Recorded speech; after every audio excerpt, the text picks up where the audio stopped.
जैसे कल जो हमने कॉन्सेप्ट पढ़े थे उनमें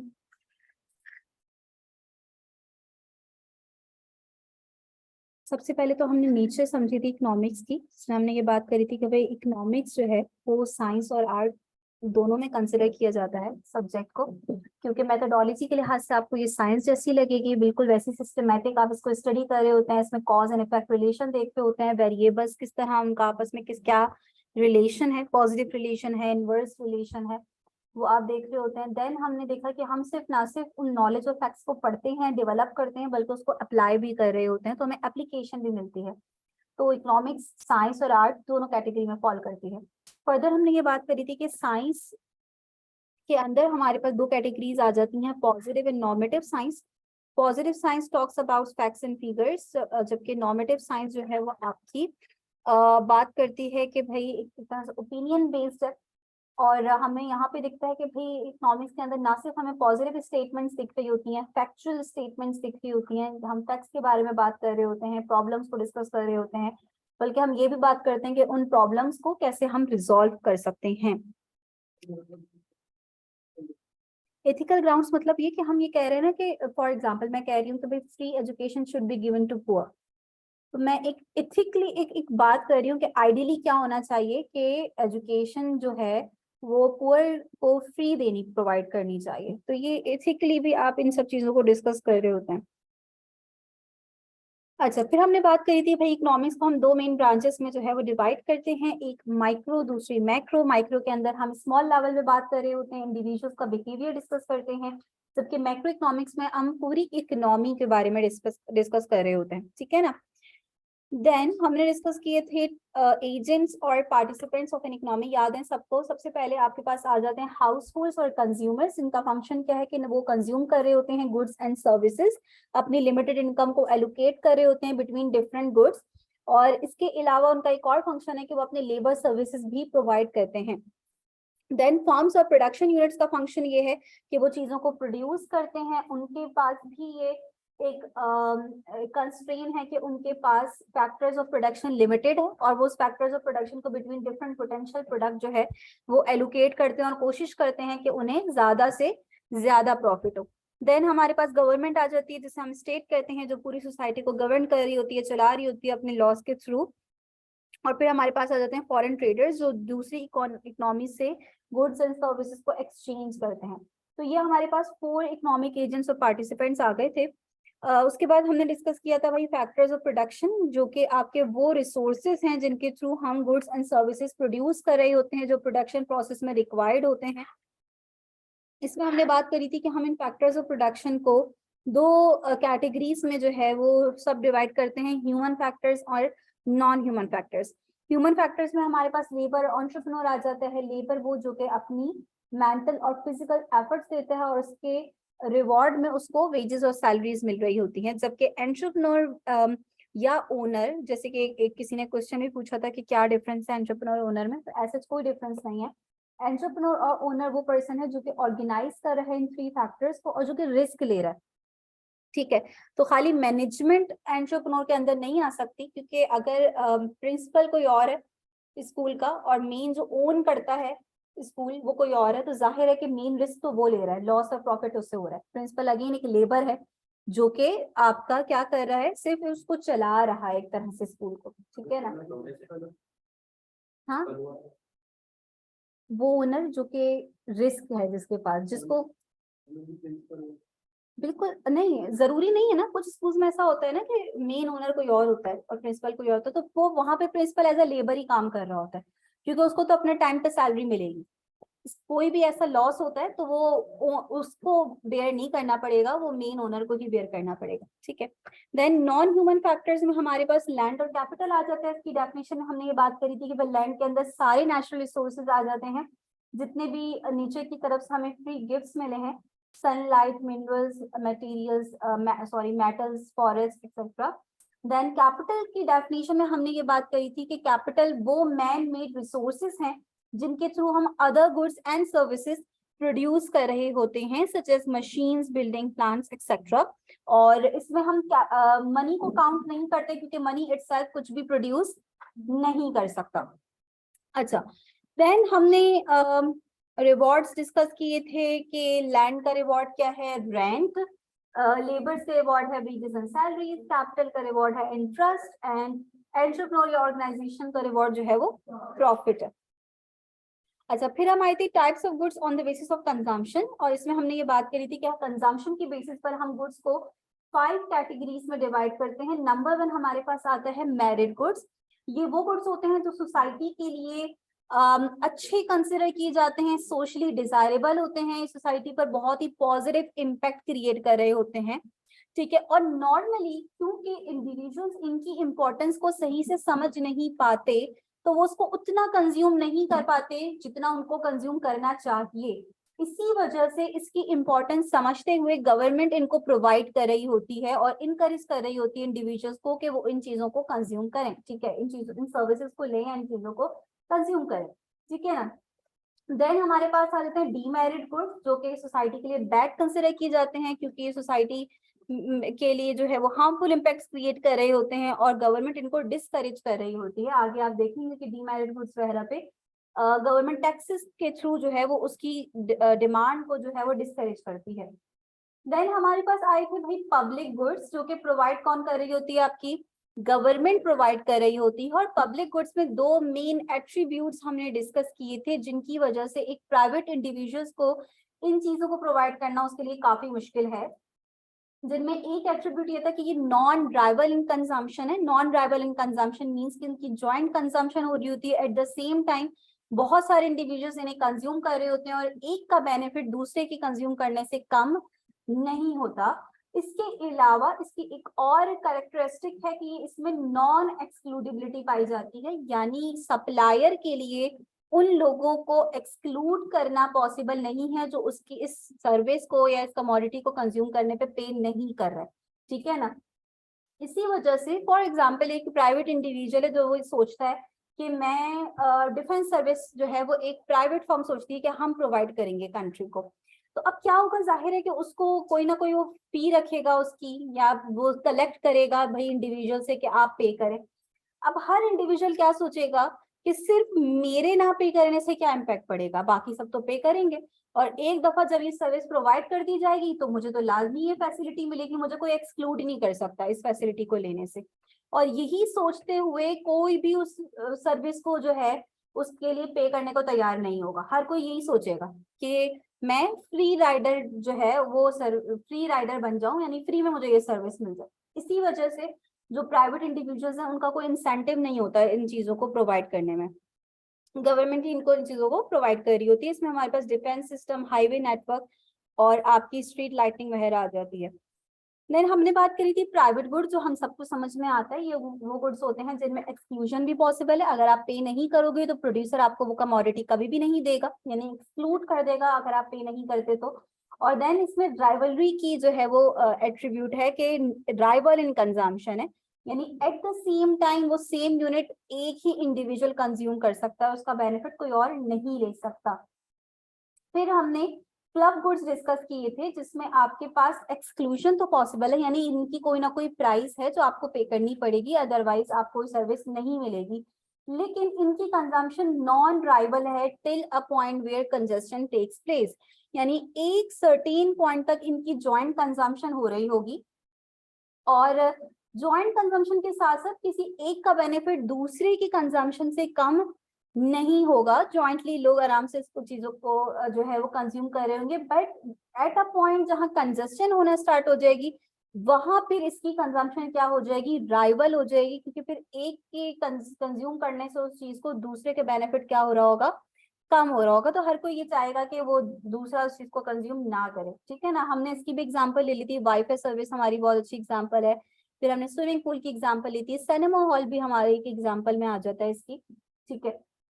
तो ये आपके हो गए भाई क्लब गुड्स। उसके बाद हमने क्या डिस्कस किया था, types of goods on the basis of income. तो इनकम की बेस पर भी हमारे पास 3 कैटेगरीज आ जाती हैं जिनका इनकम के साथ रिलेशन है। नंबर 1 हमारे पास नॉर्मल गुड्स हैं। नॉर्मली यही कमोडिटीज होती हैं आपकी जिनमें होता क्या है कि जब हमारी इनकम बढ़ती है तो हम इन चीजों की डिमांड क्या कर देते हैं, बढ़ा देते हैं। लेकिन कुछ स्पेसिफिक कमोडिटीज ऐसी होती हैं जो कि इंफीरियर कमोडिटीज कहलाती हैं, और ये वो कमोडिटीज होती हैं जिनकी डिमांड इनकम बढ़ने से कम हो जाती है, तो इनका इनकम के साथ इनवर्स रिलेशन होता है। जिनकी इनकम लो होती है वो इनको ज्यादा प्रेफर करते हैं, और जिनकी इनकम हाई हो जाती है वो इन चीजों को कम प्रेफर कर रहे होते हैं। इसमें हमारे पास सेकंड हैंड प्रोडक्ट्स एक बहुत अच्छी एग्जांपल आती है। ठीक हो गया। देन हमने सुपीरियर गुड्स डिस्कस किए थे, ये नॉर्मल गुड्स की ही कैटेगरी में आते हैं, बट ये एक्सट्रीम फॉर्म है नॉर्मल गुड्स की, क्योंकि ये बहुत एक्सपेंसिव होते हैं और आपकी इनकम का एक अच्छा खासा प्रोपोर्शन इस पे खर्च होता है हमारा। अच्छा, फिर हमने आप लोगों से ही डिस्कस किया था हम कि आप लोगों ने रीड किया था डिवीजन ऑफ लेबर के हवाले से। इंफीरियर गुड्स में हमने बात करी थी कि फॉर एग्जांपल आप जाते हो कोई सब्जी खरीदने, ठीक है ना, आप देखोगे कि यार उसके पास अक्सर दो तरह की चीजें दो तरह के रखे हुए होते हैं क्वालिटी। एक अच्छी क्वालिटी होती है, एक थोड़ी सी क्या होती है, इंफीरियर क्वालिटी होती है, जिसको वो थोड़ा सस्ता दे रहा होता है ना। ऐसा कभी नोट किया है आपने? फ्रूट्स में भी कभी कभार होता है, वेजिटेबल्स में कभी कभार होता है। भाई टमाटर रखे हुए एक एक की प्राइस जो है ना 200 रुपए किलो है, दूसरे की जो है ना वो 150 रुपए या 180 रुपए पर केजी के हवाले से दे रहा है। तो वो क्यों कम दे रहा है? इस वजह से क्योंकि उसकी क्वालिटी इतनी अच्छी नहीं है। ठीक है, आप बहुत सारे लोगों को देखोगे कि वो जो चीप क्वालिटी है, वो जो इंफीरियर क्वालिटी है, वो उसको प्रेफर कर रहे हैं, वो उसको ले रहे हैं। क्यों? क्योंकि उनकी इनकम क्या है, कम है। ठीक है, अब उन लोगों की अगर इनकम बढ़ेगी तो वो बेहतर क्वालिटी पे आ जाएंगे ना, उसकी डिमांड क्या कर देंगे, कम कर देंगे।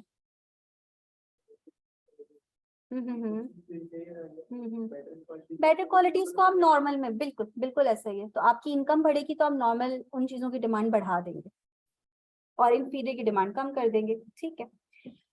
अच्छा, इसके बाद हमारे पास division of labour and increase in production की स्लाइड आई थी। ये मैंने आप लोगों से ही डिस्कस किया था और आप लोगों ने खुद ही बताया था, तो मेरे ख्याल में इसको डिस्कस करने का कोई जरूरत नहीं है। हम अपनी नेक्स्ट स्लाइड पे आ जाते हैं, which is capital formation and its stages. Capital की डेफिनेशन ऑलरेडी डिस्कस कर चुके हैं, क्या है, man made resources use to produce other goods and service. ठीक है ना।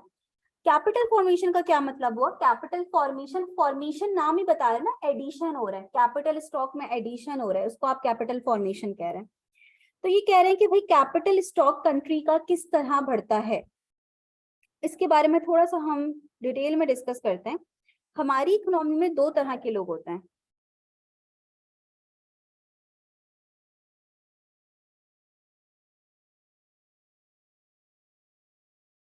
नहीं बता रहा। एक जिन्हें हम कहते हैं सेवर्स, या फिर आप इन्हें लेंडर्स भी बोल सकते हैं। ठीक है, जो अपना एक्सेस जो भी पैसा होता है वो लैंड कर रहे होते हैं। ठीक है। दूसरे आपके आ जाते हैं इन्वेस्टर्स, जिन्हें कैपिटल स्टॉक रिक्वायर्ड होता है और ये क्या कर रहे होते हैं, बोरो कर रहे होते हैं। इसी वजह से आप इन्हें क्या कहते हैं, बोरोवर्स कहते हैं। कहते हैं कि बेसिकली जो कैपिटल फॉर्मेशन हो रही है वो इनकी वजह से हो रही है, इन इन्वेस्टर्स की वजह से हो रही है। और कैपिटल फॉर्मेशन की मैं आपको एक आसान से जैसे डेफिनेशन बताऊं, क्या हम कहते हैं कि इन्वेस्टमेंट क्या चीज है इन्वेस्टमेंट? तो भाई हम इकोनॉमिक्स में एक डेफिनेशन यूज करते हैं कि change in capital stock is called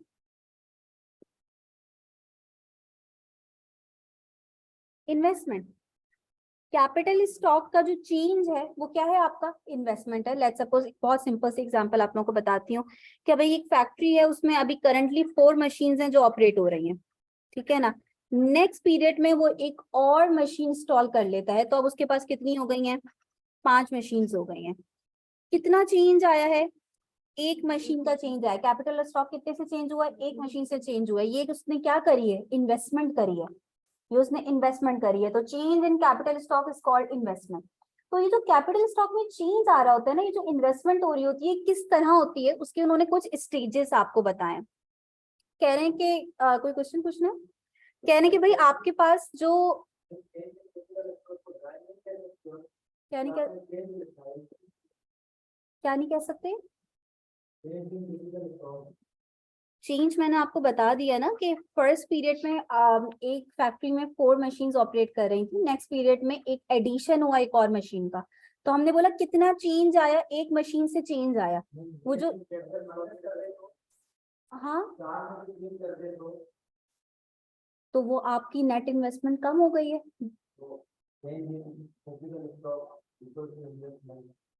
तो इन्वेस्टमेंट ही है, वो पॉजिटिव भी हो सकती है, वो नेगेटिव भी हो सकती है, वो नेट इन्वेस्टमेंट पॉजिटिव भी हो सकती है, नेगेटिव भी हो सकती है, और ये हम पढ़ेंगे बाकायदा ये कॉन्सेप्ट आगे जाकर, ठीक है ना, कि जब इकोनॉमी की डिफरेंट स्टेजेस से इकोनॉमी गुजरती है तो कभी इन्वेस्टमेंट पॉजिटिव सेंस में बढ़ रही होती है और कभी नेगेटिव हो रही होती है, ठीक है ना।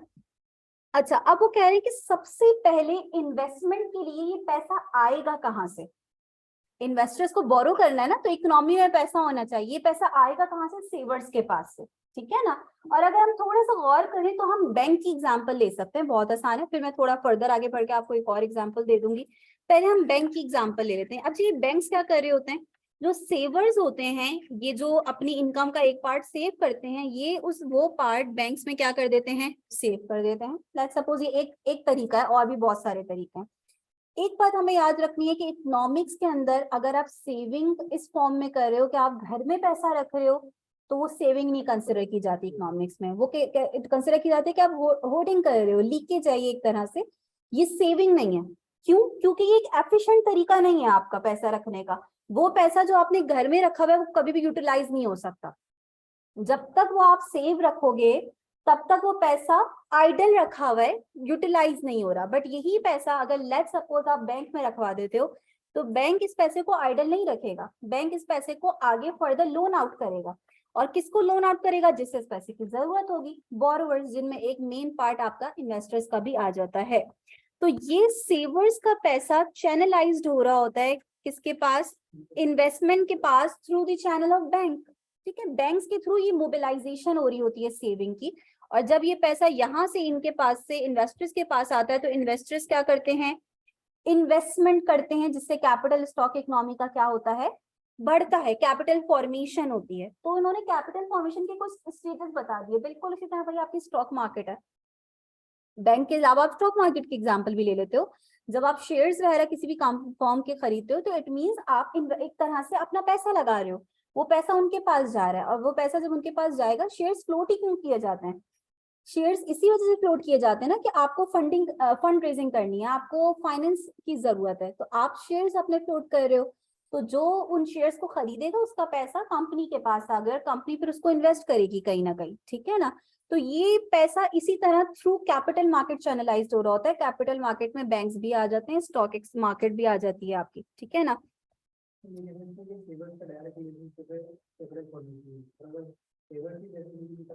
बिल्कुल ऐसा ही है, बिल्कुल ऐसा ही है। हम ये कहते हैं कि अगर हमारी कंजम्पशन बहुत, जैसे हम कंजम्पशन ओरिएंटेड इकोनॉमी है, हम अपनी आधी से ज्यादा इनकम कंज्यूम कर लेते हैं, हम सेव कम करते हैं। तो जिस इकोनॉमी में सेविंग कम होगी, उस इकोनॉमी में कैपिटल फॉर्मेशन भी कम होगी, बिल्कुल ऐसा ही है।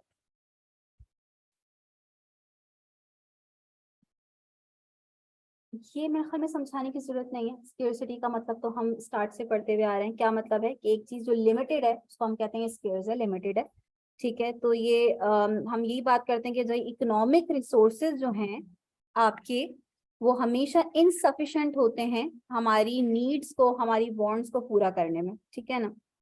यही एक स्केर्सिटी का कॉन्सेप्ट है। ये हमारा जो अपॉर्चुनिटी कॉस्ट का कॉन्सेप्ट है, ये बस लास्ट है, इसके बाद मैं चैप्टर 2 पे आ जाऊंगी। अपॉर्चुनिटी कॉस्ट किसे कहते हैं? आप लोग को याद होगा कि इनिशियल क्लासेस में मैंने एक बार डिस्कस करी थी कि इकोनॉमिक्स के अंदर हम कहते हैं कि there is no free lunch, ठीक है। आपका कोई भी डिसीजन हो, अगर वो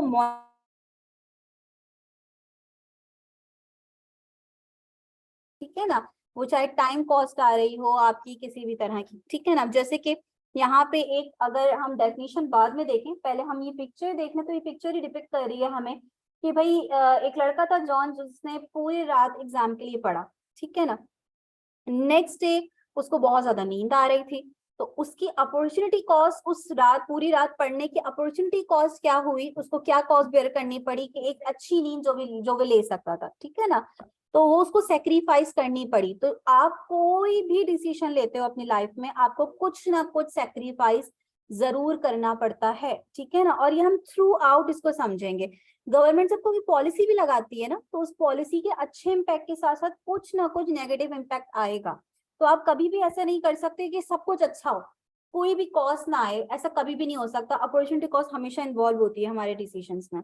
हाँ, हमें ये कोशिश करनी होती है कि हम ऐसा डिसीजन लें जिसकी अपॉर्चुनिटी कॉस्ट सबसे कम हो, ठीक है ना।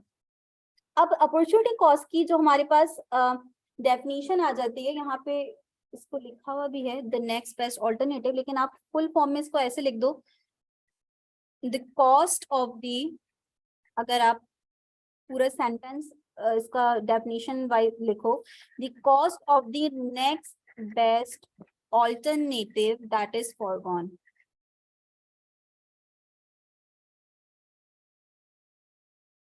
जो आपने फॉरगॉन कर दिया या फिर सेक्रीफाइस कर दिया नेक्स्ट बेस्ट ऑल्टरनेटिव, उसकी जो कॉस्ट है वो अपॉर्चुनिटी कॉस्ट कहलाएगी। अभी मैं एक एग्जांपल से आपको बता दूंगी एक और, ये नेक्स्ट बेस्ट ऑल्टरनेटिव का कॉन्सेप्ट क्या है।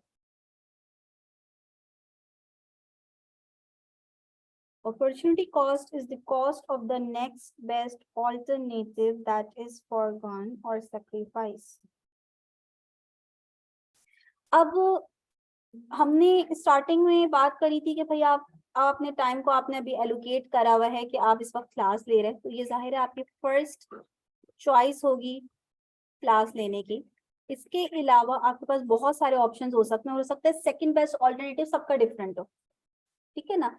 हो सकता है एक बंदा चाह रहा हो कि इस टाइम पे मैं कोई जॉब कर लेता, एक चाह रहा हो कि मैं घर में बैठ के कोई किसी तरह की इंटरटेनमेंट कर लेता, टीवी देख लेता, एक चाह रहा हो कि भाई इस टाइम पे सो जाता, ठीक है ना।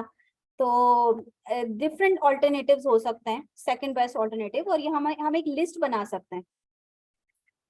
लेकिन अगर कोई आपसे ये पूछे कि क्लास लेने की अपॉर्चुनिटी कॉस्ट क्या है, तो आप क्या बोलोगे? वो बेनिफिट जो आपको एक अच्छी नींद लेकर जो आपको सेटिस्फेक्शन हो सकती थी, वो आपकी अपॉर्चुनिटी कॉस्ट है, क्योंकि आपने सेकंड नंबर पे इसको रखा हुआ है, ठीक है ना। तो अपॉर्चुनिटी कॉस्ट का कॉन्सेप्ट ये कहता है the cost of the next best alternative. Next best alternative को कंज्यूम ना करने से, उसको ना लेने से आपको जो कॉस्ट आ रही है वो आपकी उस डिसीजन की अपॉर्चुनिटी कॉस्ट है। तो आप ये नहीं कहते ये सब अपॉर्चुनिटी कॉस्ट है, नहीं। दो ऑप्शंस है ना जिनके दरमियान आपको फाइनली चूज करना पड़ा कि या तो मैं क्लास लूं या फिर मैं सो जाऊं इस टाइम पे। तो वो जो आपका सेकंड बेस्ट ऑल्टरनेटिव था, जो आप ये ना करते तो वो करते, वो अब आपको क्योंकि नहीं कर पाए, आप इस टाइम को वहां एलोकेट नहीं कर पाए, तो ये क्लास लेने की जो अपॉर्चुनिटी कॉस्ट हुई, ये आपका सेकंड बेस्ट ऑल्टरनेटिव कंज्यूम ना करने की कॉस्ट है, ठीक है ना। तो ये मतलब है इस टर्म का द नेक्स्ट बेस्ट ऑल्टरनेटिव, ठीक है। ऑल्टरनेटिव तो हमारे पास बहुत सारे होते हैं, बट वो सेकंड बेस्ट ऑल्टरनेटिव जो आप ये नहीं करते तो वो काम करते, वो उसकी कॉस्ट। एग्जैक्टली, कुछ पाने के लिए कुछ होना पड़ता है। अच्छा जी, अब हमारे पास ये कह रहे हैं कि अच्छा जरा बताएं हमें कि अपॉर्चुनिटी कॉस्ट का कॉन्सेप्ट हमने पढ़ लिया है, तो हमने जो इकोनॉमिक एजेंट्स पढ़े थे वो किस तरह अपने डिफरेंट डिसीजंस में इस कॉस्ट को बेयर कर रहे होते हैं। बहुत आसान सी बात है, हमने क्या पढ़ा, हाउस होल्ड का बिहेवियर हमने क्या मेन देखा कि भाई उसके पास कंस्ट्रेन है कि उसके पास लिमिटेड इनकम है और वो उस इनकम को बहुत सारे गुड्स पे एलोकेट करना चाहता है, ठीक है ना। लेकिन वो सारी चीजें नहीं कंज्यूम कर सकता क्योंकि उसकी इनकम लिमिटेड है। तो उसको डिसाइड करना पड़ेगा कि वो गुड ए ले या गुड बी ले, ठीक है ना। तो अगर वो गुड ए कंज्यूम करता है, उस पे अपनी इनकम लगा देता है, तो वो बेनिफिट या वो सेटिस्फेक्शन जो उसको गुड बी कंज्यूम करने से मिल सकती थी, वो अब उसको नहीं मिल सकती। ये उसकी अपॉर्चुनिटी कॉस्ट है गुड ए को कंज्यूम करने की, ठीक है ना। तो लाजमी हमें ये डिसाइड करना पड़ेगा कि हम किन चीजों पे खर्च कर सकते हैं और किन को हमें अभी फिलहाल सेक्रीफाइस करना है, ठीक है। बिल्कुल इसी तरह फर्म्स किस तरह अपने डिसीजंस में अपॉर्चुनिटी कॉस्ट फेस कर रही होती हैं। एक, वो ये अपॉर्चुनिटी कॉस्ट फेस करती हैं कि वो भाई फर्म्स चाह रही हैं अपना प्रॉफिट मैक्सिमाइज करना। अब वो चाह रही हैं भाई गुड, चाहती तो क्या है कि गुड ए भी प्रोड्यूस कर लें, गुड बी भी प्रोड्यूस कर लें, जितना ज्यादा प्रोडक्शन करेंगे उतना ज्यादा प्रॉफिट होगा। बट क्योंकि फैक्टर्स ऑफ प्रोडक्शन लिमिटेड हैं, तो उन्हें डिसाइड करना पड़ेगा कि फैक्टर्स को गुड ए को प्रोड्यूस करने पे लगाएं या फिर गुड बी को प्रोड्यूस करने पे लगाएं। अगर वो डिसाइड करती हैं कि भाई गुड ए को हम प्रोड्यूस करेंगे, तो वो रेवेन्यू जो गुड बी को सप्लाई करने पे उन्हें हो सकता था, वो अब उन्हें क्या करना पड़ेगा, सेक्रीफाइस करना पड़ेगा। ये क्या, किस चीज की अपॉर्चुनिटी कॉस्ट है, गुड ए को प्रोड्यूस करने की अपॉर्चुनिटी कॉस्ट है, ठीक है। देन गवर्नमेंट की क्या अपॉर्चुनिटी कॉस्ट है, अगेन सेम वही कि उसके पास लिमिटेड रिसोर्सेज हैं, वो एजुकेशन पे भी लगा सकती है, वो डिफेंस पे भी लगा सकती है, वो हेल्थ पे भी लगा सकती है। वो पैसा जो कि वो एजुकेशन पे लगा रही है वो किसी और फील्ड में नहीं लगा सकती वो, ठीक है, ये उसकी अपॉर्चुनिटी कॉस्ट है, ठीक है। तो हमको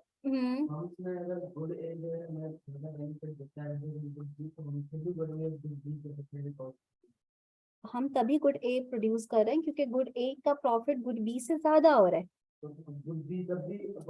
इस वजह से कि हम अगर गुड ए के साथ गुड बी भी प्रोड्यूस कर सकते तो हमारा प्रॉफिट ज्यादा होता ना, बट हमें डिसाइड करना पड़ा कि हम कोई एक ही चीज प्रोड्यूस कर सकते हैं, इस वजह से। बिल्कुल, सेक्रीफाइस हमें जब ही करना पड़े जब हमारे पास रिसोर्सेज लिमिटेड है, अदरवाइज हम जो चीज चाहें कंज्यूम करें, ठीक है, हमारी इनकम जहां मर्जी चाहे हम उसको खर्च करें, प्रोड्यूसर्स जो चीज चाहे प्रोड्यूस करें, जितना जो प्रोड्यूस करना चाहते हैं वो करें। तो स्केर्सिटी का तो कॉन्सेप्ट अगर हम खत्म कर देते हैं तो फिर अपॉर्चुनिटी कॉस्ट का भी कॉन्सेप्ट नहीं रहेगा ना। तो क्योंकि हमें बिल्कुल ऐसा ही है, बिल्कुल ऐसे ही। अगर आपको लग रहा है कि गुड बी को प्रोड्यूस करने पे गुड ए की अपॉर्चुनिटी कॉस्ट ज्यादा आ रही है क्योंकि उसका प्रॉफिट ज्यादा है, तो ऑब्वियसली आप गुड ए को कंज्यूम करोगे, तो सॉरी प्रोड्यूस करोगे, तो जहां रेवेन्यू सबसे ज्यादा है आप उसी ऑप्शन की तरफ जाओगे, वही वो ऑटोमेटिकली आपकी अपॉर्चुनिटी कॉस्ट कम कर देगा, ठीक है ना। तो वैसे तो चैप्टर 1 के अच्छे खासी कॉन्सेप्ट रहते हैं, लेकिन एक तरह से आप ये समझ लो कि एक पोर्शन चैप्टर 1 का एंड हो गया है, ठीक है ना। इसके बाद ये आपके बेसिक कॉन्सेप्ट है, इसके बाद थोड़े से एडवांस कॉन्सेप्ट आएंगे जो अभी फिलहाल हम डिस्कस नहीं करेंगे, उसको हम थोड़ा सा जो है इस चैप्टर को अभी यहीं तक रखेंगे, चैप्टर 2 डिस्कस करेंगे, उसके बाद हम देखेंगे बाकी कॉन्सेप्ट को डिस्कस करना, ठीक है।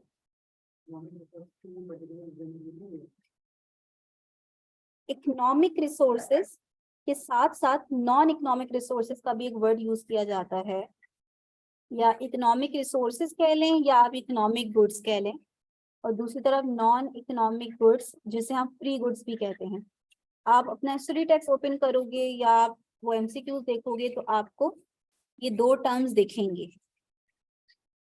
इकोनॉमिक रिसोर्सेज और इकोनॉमिक गुड्स वो सारे गुड्स हैं जिनकी जो कि लिमिटेड है, ठीक है ना, लिमिटेड इन यूज, या फिर आप ये कह लो कि जिनकी जो सप्लाई है वो डिमांड के मुकाबले में क्या है, कम है, ठीक है ना। तो स्केर्सिटी का कॉन्सेप्ट यहीं पर आ जाता है। सारे इकोनॉमिक गुड्स हैं, हाँ नॉन इकोनॉमिक गुड्स की मैं आपको एग्जांपल दे देती हूँ क्योंकि वो कुछ ही हैं आपके, ठीक है ना। नॉन इकोनॉमिक गुड्स या फिर जिनका नाम फ्री गुड्स लिखा हुआ है क्योंकि उनकी कोई कॉस्ट ही नहीं है, वो आपको बिल्कुल फ्री ऑफ कॉस्ट मिल रहे हैं, क्योंकि एक चीज जो लिमिटेड है उसी की प्राइस आपको पे करनी पड़ेगी ना, एक चीज जो अनलिमिटेड है तो उसकी कोई प्राइस ही नहीं होगी, जो चीज अनलिमिटेड है उसकी क्या प्राइस होगी, ठीक है ना। अब इसमें आप बोलेंगे कि क्या आ जाएगा, इसमें सबसे मेन एग्जांपल तो आपकी आ जाती है सनलाइट, ठीक है ना, ये नॉन इकोनॉमिक गुड्स है, ये आपको ये फ्री गुड्स में आएगी, इसकी कोई आपको पे नहीं करना। देन एयर भी आ जाएगी हाँ हमारे पास, ठीक है। कुछ जगहों पे वाटर को भी लिया जाता है, बट वाटर पे डिबेट हो सकती है कि भाई क्लीन वाटर जो है या ड्रिंकेबल वाटर जो है वो फिर भी लिमिटेड है, ठीक है ना, तो उस पे हो सकती है बात, बट सनलाइट और एयर तो प्योर आपकी नॉन इकोनॉमिक गुड्स और फ्री गुड्स कंसिडर की जाती है, ठीक है ना।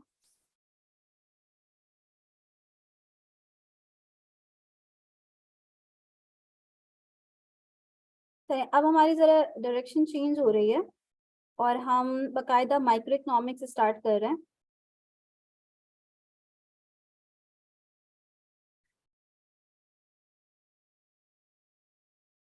Second chapter which is demand supply and market equilibrium. Market equilibrium को छोड़ के बाकी दो टर्म्स तो समझ में आ रही होंगी, डिमांड किसे कहते हैं, सप्लाई किसे कहते हैं, फिर भी हम डेफिनेशन डिस्कस करेंगे इसकी। और माइक्रो इकोनॉमिक्स तो मैंने आप लोगों को जब डिफरेंस बताया था तो एक बात बताई थी कि माइक्रो इकोनॉमिक्स को हम प्राइस थ्योरी भी बोलते हैं, और इसमें आप यही देखेंगे कि प्राइस डिटर्मिनेशन कैसे हो रही होती है, किसी भी चीज बात करी थी ना मैंने कि किसी भी चीज की प्राइस मार्केट में कैसे डिटर्मिन होती है, वो कौन सी फोर्सेस हैं जो किसी चीज की प्राइसेस को बढ़ा देती हैं या कम कर देती हैं, ठीक है ना।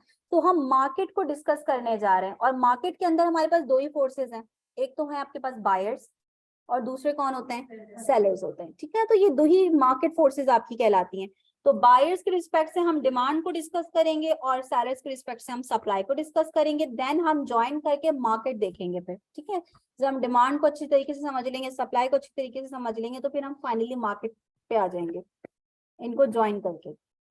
अच्छा, मार्केट किसे कहते हैं? डेफिनेशन जो आपके लिए इंपॉर्टेंट डेफिनेशन है वो सिर्फ ये फर्स्ट लाइन है कि मार्केट वो प्लेस है जहां पे बायर्स और सेलर्स एक जगह पे आपके जमा हो जाते हैं। It can be physical, virtual, ठीक है। ऑनलाइन भी आपको मार्केट दिखेगी, जरूरी नहीं है कि ये फिजिकली कोई मार्केट है, ठीक है। लेकिन जहां बायर्स और सेलर्स कोई चीज एक्सचेंज कर रहे होंगे तो वो आपकी प्लेस जो है वो मार्केट कंसिडर की जाएगी। इन्होंने कहा कि भाई हमारे पास डिफरेंट टाइप्स ऑफ मार्केट्स हैं, सच एज गुड्स मार्केट जिसमें चीजों की खरीदो फरोख्त हो रही होती है, फाइनेंशियल मार्केट जिसमें फाइनेंशियल इंस्ट्रूमेंट्स को बाय सेल किए जाते हैं जैसे कि शेयर्स, बॉन्ड्स एक्सेट्रा, और then we have factors market जिसमें हमारे पास फैक्टर्स ऑफ प्रोडक्शन की प्राइसेस डिटरमिन हो रही होती हैं, लेबर, कैपिटल एक्सेट्रा, ठीक है ना। तो कह रहे हैं कि हम थोड़ी थोड़ी सी इनके कॉन्सेप्ट को अपने आगे के चैप्टर्स में डिस्कस करेंगे। फिलहाल जो हमारा कॉन्सेप्ट और फोकस रहेगा वो गुड्स मार्केट पे रहेगा, ठीक है। फिर मेरे ख्याल में ये बात भी आप लोगों को समझ में आती है कि market can also be local, national, international, virtual, ठीक है ना। तो डिफरेंट हमारे पास मार्केट्स आ जाती हैं। फाइनली हम बात करते हैं कि व्हाट इज डिमांड। डिमांड किसे कहते हैं? डिमांड की अगर हम प्योर डेफिनेशन देखें तो डिमांड की डेफिनेशन हमारे पास आती है कि डिमांड वो अच्छा, कमोडिटी का मतलब सबको पता है या? बिल्कुल ऐसा, ये गुड्स, प्रोडक्ट्स, कमोडिटी एक ही मतलब है, ठीक है। नहीं, सर्विसेज कमोडिटी में नहीं आएगा, तो हम गुड्स एंड सर्विस अलग अलग लिख रहे होते हैं। नॉर्मली हम सर्विसेज के लिए कमोडिटी का वर्ड नहीं यूज करते, कमोडिटी के लिए हम टेंजिबल चीजों के लिए कमोडिटी का वर्ड यूज कर रहे होते हैं। Demand is the quantity of a commodity. Demand किसी भी कमोडिटी की उस क्वांटिटी को बोलेंगे which consumers are willing and able to purchase at a given price. ये दो चीजें अगर एक साथ नहीं होंगी तो कभी भी आपकी वो डिमांड नहीं बन पाएगी। खाली आप घर में बैठे हुए आप चाह रहे हैं, आपकी कोई विश है कि यार मेरा आइसक्रीम खाने का बड़ा दिल कर रहा है, ठीक है ना। जब उस आइसक्रीम खाने की खाली विश के साथ साथ आप नीचे जाने को भी तैयार होने चाहिए, आपकी विलिंगनेस भी हो, आप रेडी भी हो फौरन से उस चीज को जाकर खरीदने के लिए, और आपकी जेब में पैसे भी होने चाहिए, ठीक है ना। यही बात मैंने यहाँ पे अलग से मेंशन कर दी है। एक तो डिजायर सबसे पहले, ठीक है, wish to buy the commodity, then आपकी विलिंगनेस कि आप फौरन से तैयार हैं उस चीज को अभी फौरन से खरीदने के लिए, और थर्ड और मोस्ट इंपॉर्टेंट आपकी परचेजिंग पावर। अगर ये दोनों होती भी हैं और ये नहीं होती तो आपकी डिमांड कोर्स नहीं बन पाएगी, ठीक है ना। तो आपकी परचेजिंग पावर भी होनी चाहिए डिजायर और विलिंगनेस के साथ, ठीक है ना।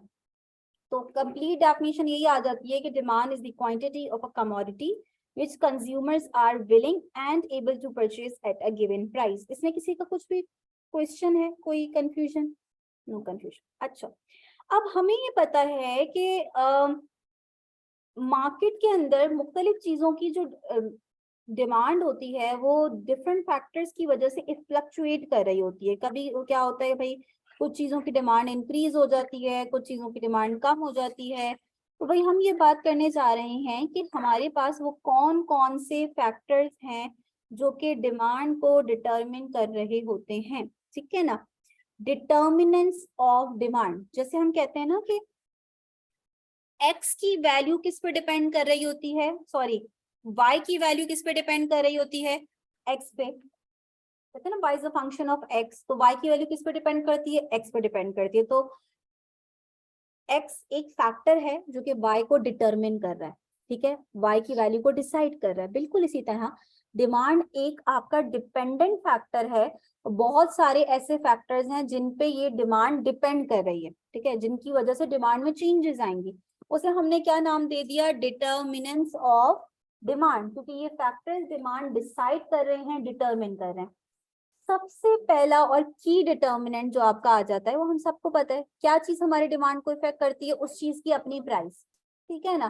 तो ये तो एक ह्यूमन बिहेवियर है कि किसी भी चीज की प्राइस जितनी ज्यादा होती है हम उस चीज को खरीदने में उतने हम डिस्करेज होते हैं, क्योंकि जाहिर है हमारी परचेसिंग पावर पे इम्पैक्ट आता है। अच्छा, यहाँ मैं एक बात आप लोगों को मेंशन कर दूं कि हम जो ये डिटर्मिनेंट्स देख रहे हैं ना, इसमें हमने थ्रू आउट एक अजम्पशन लेंगे हम, वो ये कि जब मैं प्राइस ऑफ द प्रोडक्ट का रिलेशन डिमांड के साथ देख रही हूँ ना, तो मैं बाकी सारे फैक्टर्स को कांस्टेंट अज्यूम करूंगी। जैसे कि फॉर एग्जांपल आपको मैं खुद ही एक एग्जांपल दे देती हूँ। बहुत सारी चीजें ऐसी होंगी ना कि आपके जहन में आएगा कि मिस ये चीज तो इनकी प्राइसेस बढ़ रही हैं, पर हमें दिख रहा है अगर हम पास से कंपेयर करें तो प्राइसेस बढ़ी हैं लेकिन डिमांड भी बढ़ी है। ठीक है। या आप के जहन में कोई भी दूसरा क्वेश्चन आता है तो भाई कोई ना कोई थर्ड फैक्टर चेंज हो रहा होगा। जैसे कि प्राइस बढ़ने के साथ साथ अगर इनकम भी बढ़ गई तो हो सकता है आप उस चीज को अफोर्ड कर सकते हो, तो आप हाई प्राइस पर भी उसको खरीद रहे हो। वो तो इनकम पे जब हम आएंगे तो हम बिल्कुल बात करेंगे। बट अगर मैं ये कह रही हूँ कि मैंने दो फैक्टर्स को, होप कि आपको समझ में आ रही हो ये बात, अगर मैं दो फैक्टर्स को एक साथ चेंज कर दूं और इन दोनों का impact at the same time demand पे देख रही हूँ, तो मेरे लिए मुश्किल हो जाएगा नेट इफेक्ट निकालना। ठीक है, एक तरफ मैं कह रही हूँ प्राइस बढ़ रही है, दूसरी तरफ मैं कह रही हूँ इनकम भी बढ़ रही है, और मैं इन दोनों का कंबाइन इम्पैक्ट देखना चाह रही हूँ डिमांड पे। जरूरी नहीं है, मैग्नीट्यूड पर डिपेंड करता है दोनों में कितने से चेंज आ रहा है। तो इसमें क्या होता है कि हमारे लिए प्योर इफेक्ट निकालना क्या हो जाता है, मुश्किल हो जाता है। इसी वजह से हम कहते हैं कि अगर हमें प्राइस ऑफ द प्रोडक्ट का रिलेशन प्योर देखना है डिमांड पे, तो हमें बाकी सारे फैक्टर्स को नहीं सोचना, हमने उन सबको कांस्टेंट अज्यूम करना है, तभी हमें उसका रिलेशन प्योर पता चल पाएगा। ठीक है ना। तो हमने बाकी सारे फैक्टर्स को कांस्टेंट रख के ये देखा कि ये एक साइकी है ह्यूमन की, कि जब भी किसी चीज की प्राइस बढ़ती है, क्योंकि उस चीज को लेने की परचेसिंग पावर कम हो जाती है, तो हम डिमांड क्या कर देते हैं अपनी, कम कर देते हैं, एंड वाइस वर्सा, यानी इसका प्राइस कम होगी तो डिमांड आपकी बढ़ जाएगी। उसके बाद हमने सेकंड फैक्टर देखा कि एक और फैक्टर है जो कि हमारा डिमांड डिसाइड कर रहा होता है, कंज्यूमर इनकम। आसान सी बात है, हमारी इनकम बढ़ेगी तो हमारी परचेसिंग पावर भी क्या हो जाएगी, बढ़ जाएगी, हम ज्यादा डिमांड करेंगे। लेकिन यहाँ पे इन्होंने मेंशन करा हुआ है कि हमने इनकम के रिस्पेक्ट से दो कॉन्सेप्ट पढ़े थे, types of goods on the basis of income. दो मेन कॉन्सेप्ट है आपके, कौन कौन से। कहने लगे हमेशा ऐसा नहीं होता कि इनकम के बढ़ने से हम डिमांड बढ़ा दें, कुछ चीजें ऐसी भी हैं जिनके इनकम बढ़ने से डिमांड क्या हो जाती है, कम हो जाती है। तो इनकम का डिमांड के साथ रिलेशन डिस्क्राइब करने के लिए हमें टाइप ऑफ गुड भी पता होना चाहिए कि हम कौन से गुड की बात कर रहे हैं। अगर हम नॉर्मल गुड्स की बात करें तो रिलेशन क्या होगा इनकम के साथ, पॉजिटिव एंड डायरेक्ट रिलेशन होगा। अगर हम इंफीरियर की बात कर रहे हैं तो फिर इनवर्स या फिर नेगेटिव रिलेशन होगा। क्लियर है। ठीक है। इसके बाद हमारे पास आते हैं प्राइस ऑफ कॉम्प्लीमेंट्री गुड। सबसे पहले तो हम ये समझते हैं कि कॉम्प्लीमेंट्री गुड किसे कहते हैं, क्योंकि यहाँ पे हम डिमांड के रिस्पेक्ट से बात कर रहे हैं। तो कॉम्प्लीमेंट्री गुड या कॉम्प्लीमेंट गुड इन कंजम्पशन का मतलब ये कि वो चीजें जो कि एक साथ इस्तेमाल की जाती हैं, जिनको एक साथ यूज किया जाता है। फॉर एग्जाम्पल, इसकी तो मल्टीपल एग्जाम्पल्स हैं, आप लोग भी मुझे बता सकते हो। हम बोलते हैं कि भाई milk and tea are complements. ठीक है, जनरली ये एक साथ ही यूज हो रहे होते हैं। इसके अलावा ब्रेड एंड बटर की एग्जांपल बहुत यूज की जाती है। ठीक है ना, ये भी कॉम्प्लीमेंट्री गुड में है। मोबाइल एंड मोबाइल चार्जर, ठीक है, दोनों का इस्तेमाल होता है भाई आपका, आपको मोबाइल के साथ आप मोबाइल चार्जर की भी जरूरत पड़ेगी। कार एंड फ्यूल, ठीक है, गाड़ी बगैर फ्यूल के क्या है। ठीक है, तो कार एंड फ्यूल ये भी कॉम्प्लीमेंट्री है। तो वो चीजें जो कि आपकी एक साथ यूज हो रही होती हैं वो आपकी कहलाती हैं कॉम्प्लीमेंट्री। ठीक है ना, कि एक दूसरे के कॉम्प्लीमेंट हैं, कॉम्प्लीमेंट्री गुड्स हैं। अब हम ये कह रहे हैं कि अब देखो डिफरेंस देखना कि हमने फर्स्ट पॉइंट में क्या किया था और हम ये थर्ड पॉइंट में क्या कह रहे हैं। फर्स्ट पॉइंट में हम ये बात कर रहे थे कि let's suppose price of milk के इंक्रीज होने से मिल्क की डिमांड पे क्या इम्पैक्ट पड़ेगा। ठीक है ना, तो हमने फर्स्ट फैक्टर देखा था कि प्रोडक्ट की अपनी प्राइस अगर चेंज हो जाती है तो उसकी डिमांड पे क्या इम्पैक्ट पड़ता है, बिल्कुल डिक्रीज हो जाएगी। थर्ड फैक्टर हमें ये कह रहा है कि अगर प्राइस ऑफ टी इंक्रीज हो जाती है तो डिमांड फॉर मिल्क पे क्या इम्पैक्ट पड़ेगा। अब यहाँ पे हम जिस डिमांड का जो इम्पैक्ट देखना चाह रहे हैं वो उसकी अपनी प्राइस के साथ नहीं देख रहे हैं। हम कह रहे हैं कि भाई मिल्क की अपनी प्राइस कांस्टेंट है, सेम है, उसमें कोई चेंज नहीं आ रहा, बट उसका जो कॉम्प्लीमेंट्री है ना, जो उसके साथ यूज होता है, उसकी प्राइस क्या हो गई है, बढ़ गई है। अब मुझे लॉजिकली एक बात बताओ कि अगर दो चीजें एक साथ यूज हो रही हैं, ठीक है, उनमें से एक चीज एक्सपेंसिव हो जाती है तो दोनों की कंजम्पशन क्या हो जाएगी, कम हो जाएगी ना, क्योंकि दोनों एक साथ इस्तेमाल हो रही है। दोनों में से कोई भी एक चीज अगर महंगी होती है तो ओवरऑल दोनों की कंजम्पशन पे इम्पैक्ट पड़ेगा, क्योंकि दोनों एक साथ यूज होने वाली चीज है, ऐसा ही होता है। तो कॉम्प्लीमेंट्री गुड का हमें यही रिलेशन नजर आता है कि इनकी डिमांड सेम डायरेक्शन में मूव करती है। तो इस केस में डिमांड फॉर मिल्क भी कम हो जाएगी और डिमांड फॉर टी भी कम हो जाएगी, बट हमें सिर्फ ये देखना है कि कॉम्प्लीमेंट्री एक प्रोडक्ट की प्राइस चेंज होने से दूसरी प्रोडक्ट की डिमांड पे क्या इम्पैक्ट पड़ रहा है, ठीक है ना। तो अगर आपकी कॉम्प्लीमेंट्री गुड की प्राइस चेंज होती है तो मेन प्रोडक्ट की डिमांड पे क्या इम्पैक्ट पड़ेगा। होप कि आपको ये दो फैक्टर्स का डिफरेंस समझ में आ रहा होगा। इसमें मैंने मिल्क की प्राइस चेंज करके मिल्क की डिमांड पे इम्पैक्ट देखा, इसमें मैंने टी की प्राइस चेंज करके मिल्क की डिमांड पे इम्पैक्ट देखा है, ठीक है ना। तो मिल्क की अपनी प्राइस मैंने चेंज नहीं करी है, उसकी कॉम्प्लीमेंट्री की प्राइस, कॉम्प्लीमेंट गुड की प्राइस चेंज करी है। अच्छा जी, अच्छा। तो जैसे अगर मुझे एक नई गाड़ी खरीदनी है और एक मेरे पास जो दो ऑप्शन है वो एक गैस की होती है एक पेट्रोल की होती है, तो अगर गैस की प्राइस जो है पेट्रोल से ज़्यादा पर जो भी यूनिट है तो मैं उसको देख के पेट्रोल वाली गाड़ी ले लेता हूँ, तो ये यही कॉन्सेप्ट है। कॉम्प्लीमेंट इसमें आपने तो ऑल्टरनेटिव्स, आपने सब्स्टिट्यूट गुड का कॉन्सेप्ट ले लिया। सब्स्टिट्यूट गुड आपने बोला क्या दोनों साथ यूज हुआ है, एक गाड़ी है जो गैस पे चल रही है, एक गाड़ी है जो पेट्रोल पे चल रही है। तो वो जो गैस वाली है वो पेट्रोल के साथ सब्स्टिट्यूट है, क्योंकि या तो आप गैस वाली गाड़ी यूज करेंगे या तो आप पेट्रोल वाली गाड़ी यूज करेंगे, या आ गया ना बीच में, दोनों में से कोई एक कंज्यूम करेंगे, या मैं चाय पीऊंगी या मैं कॉफी पीऊंगी, या मैं उबर से जाऊंगी या मैं करीम से जाऊंगी, ठीक है ना। ये सारे सब्स्टिट्यूट्स हैं। तो इसमें क्या होगा कि अगर एक की प्राइस ज्यादा होगी तो आप दूसरे को प्रेफर करोगे, ठीक है। इसमें डिमांड अपोजिट डायरेक्शन में मूव कर रही है, ठीक है ना। कंज्यूमर गुड ये हमने कहाँ पढ़ा अभी,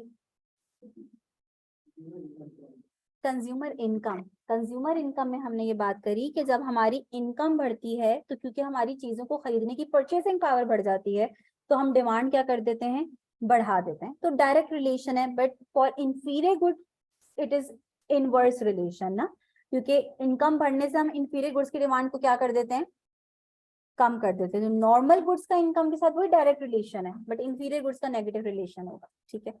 अच्छा, अब अगर मैं ये देखना चाह रही हूँ मिल्क का कोई सब्स्टिट्यूट है, ब्रांड, उसमें ब्रांड्स के अंदर सब्स्टिट्यूट्स आ जाएंगे। चलो ऐसा करते हैं कि मैं इम्पैक्ट देख, क्योंकि मैंने थ्रू आउट मिल्क की डिमांड देखने की कोशिश करी है तो इस वजह से थोड़ा सा इसमें मुश्किल हो जाएगी। बट अगर मैं टी की डिमांड चेक करना चाह रही हूँ और मैं कह रही हूँ कि टी की अपनी प्राइस चेंज नहीं हो रही बल्कि उसके सब्स्टिट्यूट की प्राइस चेंज हो रही है, और टी का सब्स्टिट्यूट बहुत ही फेमस, आप कॉफी यूज करते हो, कि अगर प्राइस ऑफ कॉफी आपकी इंक्रीज हो जाए, ठीक है, तो आपसे पूछा जा रहा है कि भाई टी की डिमांड पे क्या फर्क पड़ेगा, तो आप बोलो कि भाई कॉफी महंगी होगी तो कॉफी लोग कम खरीदेंगे, ठीक है ना, टी की कंजम्पशन क्या हो जाएगी, बढ़ जाएगी। तो जो आपके सब्स्टिट्यूट गुड्स होते हैं ये वो गुड्स होते हैं जो एक दूसरे के ऑल्टरनेटिव्स होते हैं, ठीक है, एक दूसरे की जगह पे यूज हो रहे हैं, use in place of one another. इसमें क्या होता है कि दोनों की जो डिमांड होती है वो अपोजिट डायरेक्शन में मूव करेगी। तो यहाँ पे कॉफी की प्राइस बढ़ने से कॉफी की डिमांड कम हो जाएगी, टी की डिमांड क्या हो जाएगी, इंक्रीज हो जाएगी, क्योंकि एक दूसरे की जगह पे यूज हो रहे हैं। जो एक दूसरे के साथ यूज हो रहे होंगे उनकी डिमांड सेम डायरेक्शन में मूव करेगी।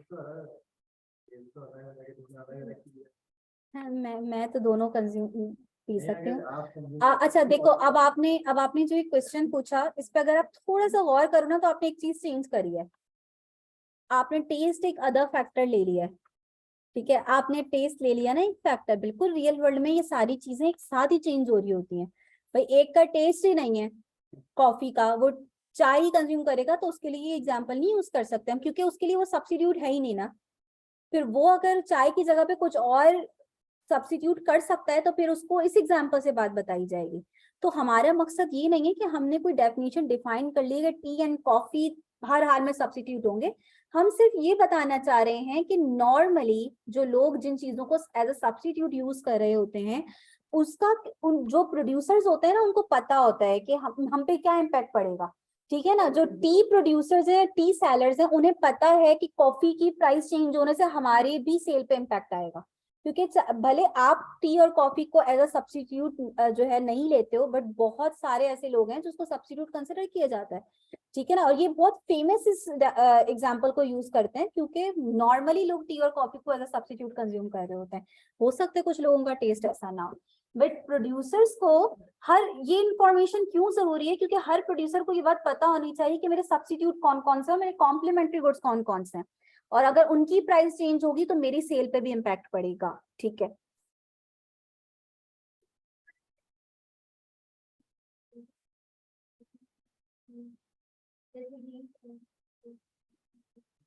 अच्छा। अब जब हम वीट वगैरह की बात करते हैं, बिल्कुल ठीक है, बेसिक नेसेसिटीज ऑफ लाइफ आ गई हैं आपकी। ठीक है, या फिर आप कोई लाइफ सेविंग ड्रग्स की एग्जांपल लो, एक बंदा इंसुलिन लेता है, उसको हर हाल में लेनी है। ठीक है, बिल्कुल सही बात है, हम इसकी एग्जांपल आगे डिस्कस करेंगे कि कुछ चीजें ऐसी होती हैं जिनमें हमें ये रिलेशन, पहला वाला रिलेशन जो है प्राइस का डिमांड के साथ, ये ब्रेक हो जाता है। ठीक है, उसमें ऐसा नहीं होता, हम इररिस्पेक्टिव ऑफ प्राइस उन चीजों की डिमांड कर रहे होते हैं। ठीक है ना, थोड़ा सा इसके लिए वेट करना पड़ेगा, ये कॉन्सेप्ट आएगा। तो जो ब्रांड है जो सिमिलर प्रोडक्ट सेल करें तो वो अपना सब्स्टिट्यूट गुड्स के ऊपर कैटेगरी है। बिल्कुल बिल्कुल, जितने भी ब्रांड्स हैं आपके, वो सारे सब्स्टिट्यूट गुड्स की कैटेगरी में आएंगे। तो सब्स्टिट्यूट वाली बात हमने समझ ली, डेफिनेशन आप देख ले कि substitute goods are those goods which are used in place of one another, जो एक दूसरे की जगह पे यूज हो रहे होते हैं, like Pepsi and Coke, petrol and CNG etcetera. एक की प्राइस बढ़ने से दूसरे की डिमांड क्या हो जाती है, इंक्रीज हो जाती है, क्योंकि लोग एक्सपेंसिव गुड्स से शिफ्ट कर जाते हैं लेस एक्सपेंसिव पे। ठीक हो गया। अब देख लो भाई, टेस्ट एक अदर फैक्टर है जिसको सेपरेट लिखा हुआ है उन्होंने, कि टेस्ट यानी हमारी पसंद नापसंद भी डिमांड को इफेक्ट कर रही होती है। ठीक है, तो इसकी वजह से भी हमारी डिमांड कम या ज्यादा होती है। जैसे वो कह रहे हैं, someone likes to use more of sugar but later taste gets change, the demand will fall. ठीक है, तो इंडिविजुअल डिमांड पे इम्पैक्ट पड़ेगा अगर आपका टेस्ट चेंज होगा तो। और अगर सबका एक साथ टेस्ट कोई डेवलप हो जाता है, जो किया जाता है एडवर्टीजमेंट वगैरह के थ्रू, एक चीज का टेस्ट नहीं था, कभी आपने नहीं कंज्यूम करी थी, एडवर्टीजमेंट, इतनी ज्यादा एडवर्टीजमेंट कैंपेन आपकी चलाई गई कि आपको खुद आपने वो चीज कंज्यूम करना स्टार्ट कर दी, एक ट्रेंड बन गया, हर किसी को आपको दिख रहा है कि जो है ना वो स्प्रिंग पी रहा है, आपने बोला यार मुझे भी पीनी चाहिए, हालांकि बिल्कुल फजूल है, लेकिन आप भी पियोगे क्योंकि आपको ट्रेंड दिख रहा है हर कोई, और एडवर्टीजमेंट वगैरह भी हो रही है, भाई एनर्जी ड्रिंक है, ये है, फलाना है। ठीक है, तो टेस्ट डेवलप किया जाता है। ठीक है ना,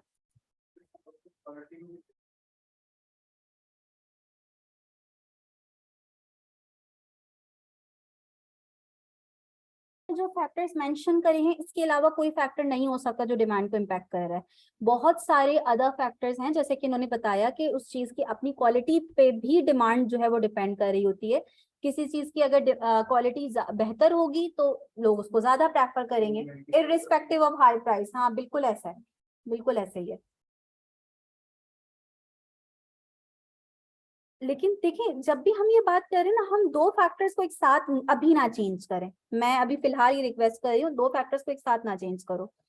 देन वेदर कंडीशंस, वेदर हमारी डिमांड को इम्पेक्ट कर रहे होते हैं भाई। आपकी रेनी कोई सीजन आ जाएगा तो भाई वो पकौड़ों समोसों वगैरह की डिमांड बहुत बढ़ जाएगी। ठीक है, अभी विंटर सीजन, वेदर पे आपकी डिमांड डिफरेंट चीजों की बढ़ रही होती है और कम हो रही होती है। देन एडवर्टीजमेंट कैंपेन्स बहुत ज्यादा हमारी डिमांड को इम्पैक्ट करती हैं, चाहे हमें फील हो या ना हो, लेकिन वो जो मिलियंस बिलियंस में वो बजट अपना एलोकेट करती हैं, वो ऐसी नहीं कर रही होती। कुछ पॉजिटिव एडवर्टीजमेंट करके मशहूर होते हैं, कुछ नेगेटिव एडवर्टीजमेंट कर रहे होते हैं। जैसे वो फायजा क्रीम ने वालों ने स्टार्ट में बताया था, स्टार्टिंग में कि भाई क्या निकालूं से होशियार, हमारा नंबर कोड ये है। अब भले कोई भी फायदा ब्यूटी क्रीम यूज ना करता, बट उन्होंने नेगेटिव इस तरह एडवर्टाइजमेंट करी अपनी, ठीक है ना। लोगों ने सोचने लगा अच्छा ये भी कोई है जिसका कोई कॉपी भी कर रहा होगा, ठीक है ना। तो लोगों ने उसको इतना, वो मशहूर हो गई फायजा ब्यूटी क्रीम। तो उन्होंने एडवर्टाइजमेंट अपनी करी दूसरी तरीके से, ये भी एक तरीका होता है। फिर एक तरीका क्या होता है, सस्पेंस पैदा करना, ठीक है ना, कि आपके पास एक इश्तार आ रहा है, उसको इतने सारे उसमें पार्ट्स में उन्होंने डिवाइड कर दिया। एक हाफ पार्ट आपको दिखे जा रहा है, पूरा हफ्ता दिख रहा है, और आप बोल रहे हो यार क्या चीज है ऐसी, पता नहीं। फिर वो उसको कंप्लीट करेंगे, ये भी एक पुराना तरीका है, एक आपके अंदर सस्पेंस पैदा करना कि क्या चीज आ रही है। इससे भी डिमांड पे एकदम से बूस्ट आता है जब आप उस चीज को इंट्रोड्यूस करवाते हो। तो ये एडवर्टाइजमेंट बड़ी इंपॉर्टेंट होती है। और हम माने या ना माने, हमसे अगर कोई पूछेगा भी शैम्पू के कितने ब्रांड्स हैं, तो हमें उन्हीं ब्रांड्स के नाम याद होंगे जिनकी एडवर्टाइजमेंट आ रही होती है। बाकी तो हमें पता चलते हैं सुपर मार्केट्स वगैरह में जाके कि अच्छा ये भी कोई ब्रांड्स हैं जो एग्जिस्ट करते हैं, ठीक है। तो हमारे जहन में नाम ही फिर उन्हीं के ही रह जाते हैं। फिर दैन चेंज इन पॉपुलेशन, क्योंकि पॉपुलेशन डिमांड बनाती है। जितनी ज्यादा किसी जगह की पॉपुलेशन होगी, यानी उतने ज्यादा लोग हैं, उतनी चीजों की डिमांड है। सिंपल बात, कराची के अंदर गाड़ियों की डिमांड ज्यादा है या हैदराबाद के अंदर? और कराची के अंदर होगी, यहाँ की पॉपुलेशन ज्यादा है, ठीक है। तो ये भी एक फैक्टर है कि जो डिमांड को इफेक्ट करता है। अगेन सिर्फ ये फैक्टर्स नहीं है, और भी बहुत सारे फैक्टर्स हो सकते हैं, बट हमने कुछ ये मेन फैक्टर्स को यहाँ पे डिस्कस कर लिया है।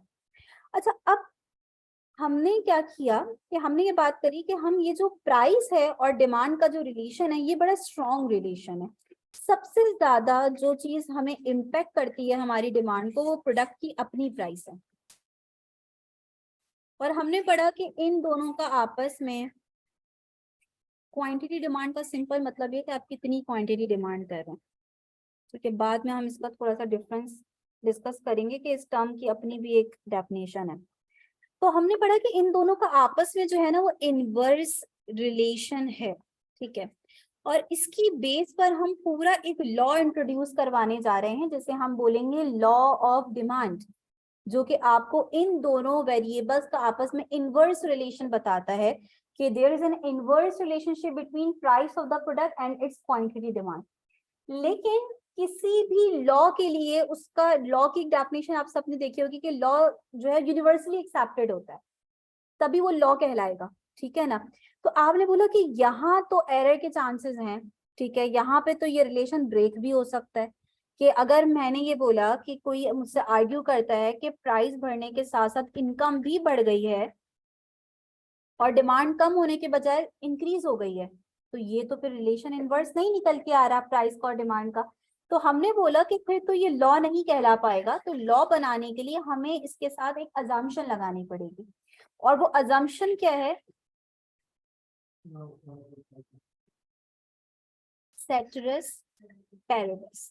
सेटरस पैरेबस एक लैटिन टर्म है जिसका सिंपल मतलब है अदर फैक्टर्स रिमेन कांस्टेंट। जो हमने थ्रू आउट ली अजम्पशन अपनी, अदर फैक्टर्स रिमेन कांस्टेंट। हमने बोला जब बाकी सारे फैक्टर्स कांस्टेंट रहेंगे तो ए दोनों का रिलेशन हमेशा इनवर्स आएगा।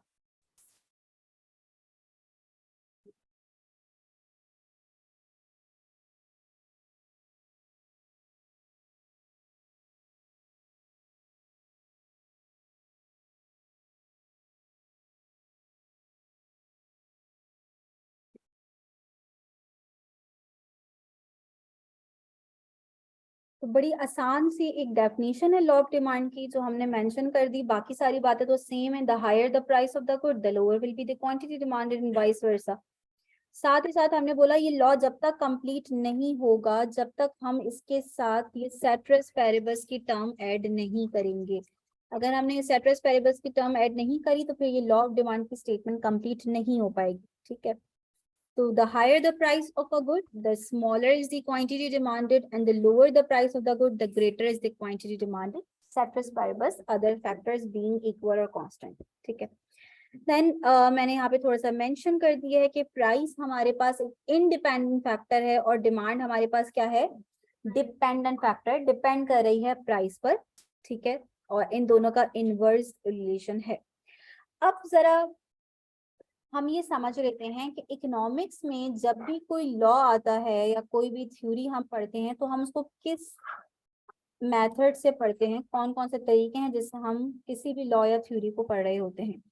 सबसे पहला मेथड आपका ये होता है कि आप उसको उसकी स्टेटमेंट देखते हैं, जो कि अभी अभी हमने देखी।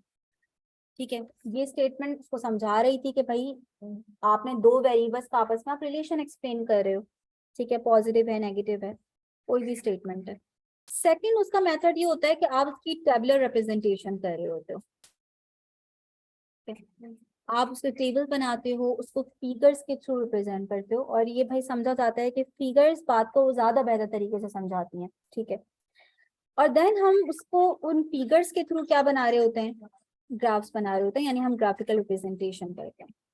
और ग्राफिकल रिप्रेजेंटेशन, अगर आपको ग्राफ्स की जरा सी भी समझो तो ग्राफ्स पूरी कहानी बता देते हैं 1 मिनट में। ठीक है, आप करते हो ना, आप क्रिकेट देख रहे हो, आपने पिछले 10 ओवर्स मिस कर दिए हैं। ठीक है, आपने अचानक से बीच में ज्वाइन करा, उसने बीच में ग्राफ बना के आपको दे दिया, आपको पिछले 10 ओवर्स की कहानी 1 मिनट में समझ में आ गई कि क्या ओवरऑल रहा है अभी तक। ठीक है ना, तो ग्राफिकल रिप्रेजेंटेशन कॉन्सेप्ट को कहते हैं कि बहुत बेहतर तरीके से हमें वो कॉन्सेप्ट देखते साथ पूरी कहानी पता चल जाती है ग्राफ के थ्रू। तो ये 3 तरीके हैं जिनके थ्रू हम हर थ्योरी, हर लॉ को जो है वो डिस्कस करेंगे। नंबर 1 मेथड हम ऑलरेडी डिस्कस कर चुके हैं, लॉ ऑफ डिमांड हमने अपनी स्टार्ट करा पढ़ना, हमने उसकी स्टेटमेंट देख ली सबसे पहले। ठीक है, देन हम अपने सेकंड स्टेज पे आए विच इज टेबुलर रिप्रेजेंटेशन। हमने बोला कि भाई शेड्यूल कैसे बनाएंगे, हम टेबल कैसे बनाएंगे। तो लॉ ऑफ डिमांड किन दो वेरिएबल्स का आपस में रिलेशन एक्सप्लेन करता है, प्राइस और उसकी डिमांड। तो इट मीन्स कि इन्हीं दोनों की ही आप टेबल के अंदर जो है वो उनको लोगे। तो एक आपने कॉलम बना लिया प्राइस का, दूसरा आपने कॉलम बना लिया किसका, क्वांटिटी डिमांड का। तो यहाँ पे आप क्वांटिटीज मेंशन करने जा रहे हो। अच्छा, अब आपकी मर्जी, आप कोई भी फिगर्स लो। ठीक है ना, आपको बस ये दिखाना है कि इन दोनों का आपस में क्या रिलेशन है, इनवर्स। अगर आप प्राइस बढ़ाते हुए दिखा रहे हो तो डिमांड कम होते हुए दिखानी है आपने। अगर आप प्राइस कम कर रहे हो तो डिमांड क्या हो रही होगी, बढ़ रही होगी। तो आपको आपकी मर्जी, आप जो भी फिगर्स लेना चाहो। लेट्स सपोज मैं फिगर्स ले लेती हूँ आपकी, चले 1 2 3 4 5 ले लेती हूँ। 1 2 3 4 5, यानी मैं अपनी स्टेटमेंट वाली बात को यहाँ पे प्रूव करना है शेड्यूल के थ्रू। तो मुझे डिमांड क्या करते हुए दिखानी होगी, कम होते हुए दिखानी होगी। अब आप 5 4 3 2 1 करो, या फिर आप इस तरह ले लो। ठीक है,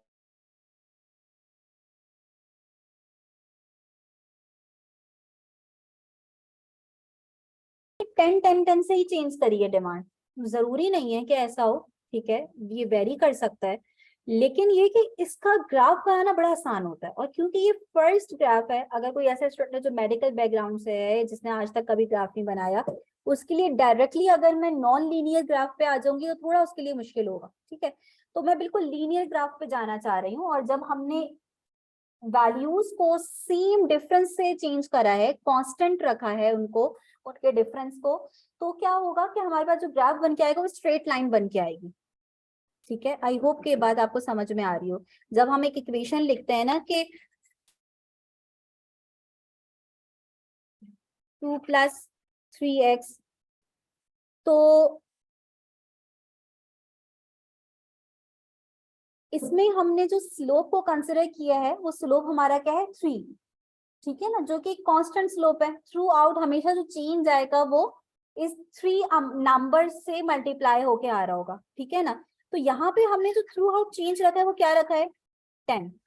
ठीक है ना, अब देखें आप इसको ग्राफ कैसे बनाएंगे। जरा मैं ग्राफ की थोड़ी सी इंफॉर्मेशन आपसे ले लूं। प्राइस जो है वो आपका कौन सा फैक्टर है, इंडिपेंडेंट फैक्टर, और डिमांड आपकी डिपेंडेंट फैक्टर है। 2 डायमेंशनल ग्राफ हम बनाएंगे थ्रू आउट अपने कोर्स में। ठीक है, 2 डायमेंशनल ग्राफ का मतलब ये कि इसके 2 एक्सेस होंगे, एक जैसे हम एक्स एक्सिस कहते हैं। ठीक है, ये हॉरिजॉन्टल एक्सिस या फिर एक्स एक्सिस। ठीक है, दूसरा हमारा वाई एक्सिस। ये बहुत सारे स्टूडेंट्स को बहुत अच्छे से पता होगा, बट फिर भी अगर कोई ऐसा स्टूडेंट है जिसको ग्राफ की इतनी ज्यादा इंफॉर्मेशन नहीं है तो उसके लिए, अब वो अभी बात करती हूँ मैं। जहां ये दोनों एक्सिस ज्वाइन होते हैं, ठीक है, इंटरसेक्ट करते हैं, वो आपका ओरिजिन कहलाता है। ठीक है, यहाँ पे दोनों की वैल्यूज क्या होती हैं, 0। तो हमेशा वैल्यूज यहाँ से स्टार्ट होंगी, ठीक है ना। अच्छा, अब मैथ्स का एक रूल है हमेशा कि वो इंडिपेंडेंट फैक्टर को कहाँ प्लॉट करते हैं, एक्स एक्सिस पे। ठीक है, डिपेंडेंट फैक्टर हमेशा वाई एक्सिस पे प्लॉट होगा। ठीक है, तभी वो वाई एक्सिस कहलाई वजह से रहे, क्योंकि आप y is the function of x लिख रहे हैं, वाई डिपेंडेंट फैक्टर है, वो हमेशा वाई एक्सिस पे प्लॉट होता है। इकोनॉमिक्स कहते हैं, हम क्यों माने इस बात को, हम कोई मैथ्स थोड़ी पढ़ रहे हैं। ठीक है, तो इकोनॉमिस्ट ने अपना एक रूल बना दिया। उन्होंने बोला ठीक है, कभी कभी तो हम ये फॉलो कर लेंगे, लेकिन कभी जब हमारा नहीं दिल करेगा तो हम नहीं फॉलो करेंगे। तो हमें कैसे पता चलेगा कब फॉलो करना है कब नहीं करना। तो एक सिंपल रूल है, जब भी इकोनॉमिस्ट किसी भी चीज की प्राइस या फिर कॉस्ट को कोट करना होता है ना उन्हें, ऑल्दो कि ये कौन से फैक्टर्स हैं, इंडिपेंडेंट। कॉस्ट आपकी बढ़ेगी तो आपके दूसरे फैक्टर्स पे इम्पैक्ट पड़ेगा, प्राइस बढ़ने से आपकी डिमांड पे इफेक्ट पड़ेगा। ऑल्दो ये इंडिपेंडेंट फैक्टर्स हैं, अकॉर्डिंग टू मैथ रूल्स कहाँ प्लॉट होना चाहिए, एक्स एक्सिस पे। इकोनॉमिस्ट इसे हमेशा वाई एक्सिस पे प्लॉट करेंगे। ठीक है, तो यहाँ से थोड़ा सा कॉन्ट्रडिक्शन आ जाती है इस चीज में ग्राफ के अंदर। बाकी हर जगह पे आपको आगे जितनी भी थ्योरीज पढ़ोगे, बाकी हर थ्योरी में आपको यही दिखेगा इंडिपेंडेंट फैक्टर एक्स एक्सिस पे प्लॉट हुआ है। बट सिर्फ जहां प्राइस और कॉस्ट आ जाएगी, ठीक है ना, वहां वो आपने प्लॉट करी हुई होगी वाई एक्सिस पे। ठीक है, कि इकोनॉमिक्स के अंदर एक रूल है, एक कॉमन इकोनॉमिक्स के अंदर एक कॉमन प्रैक्टिस है कि वो प्राइस और कॉस्ट डाटा को वाई एक्सिस पे रिप्रेजेंट करते हैं। वो कहते हैं इससे बात समझना ज्यादा बेहतर होता है। ठीक है, बाकी हर चीज में वो वही मैथ्स वाला रूल फॉलो करेंगे, बट यहाँ वो मैथ्स का रूल फॉलो नहीं करते। इट मीन्स कि हमने प्राइस कहाँ प्लॉट करनी है, अपनी वाई एक्सिस पे, और क्वांटिटी डिमांड हमने प्लॉट करनी है एक्स एक्सिस पे। अच्छा, एक और बात सुन लीजिएगा, फिर आप लोग खुद से प्लॉट करने की कोशिश भी करना। वो ये कि हमने एक बात का ख्याल रखना है कि अगर मैं यहाँ पे क्वांटिटी डिमांड ले रही हूँ और पहली क्वांटिटी मैंने लिखी 10, और इसमें मैंने गैप कितना दिया, मैंने आप एक 2 बॉक्सेस का गैप दे दिया, तो मैं 20 यहाँ नहीं लिख सकती। ठीक है, ये भी हमें पता है। डिफरेंस और डिस्टेंस क्या होना चाहिए, सेम होना चाहिए। ठीक है, तो मैं थ्रू आउट, क्योंकि जो डिफरेंस है वो 10 का है, तो मैं थ्रू आउट यही 2 बॉक्सेस का ही डिफरेंस रखू, डिस्टेंस रखूंगी। ठीक है ना, अब आप प्लॉट कर लो। जरूरी नहीं है कि आप एक्स एक्सिस और वाई एक्सिस वाली बात को फॉलो करो, तो आप यहाँ पे एक बॉक्स का भी डिफरेंस दे सकते हो, बट मैं देख लेती हूँ अगर मेरे पास स्पेस होती है, तो मुझे लग नहीं रहा मेरे पास स्पेस है।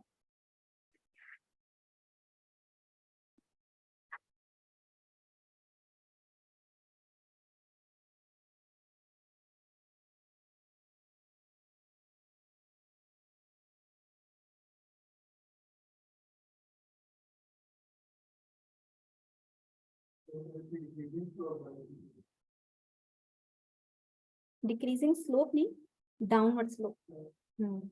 डिक्रीजिंग स्लोप एक थोड़ी सी अलग बात हो जाएगी, स्लोप तो कांस्टेंट है।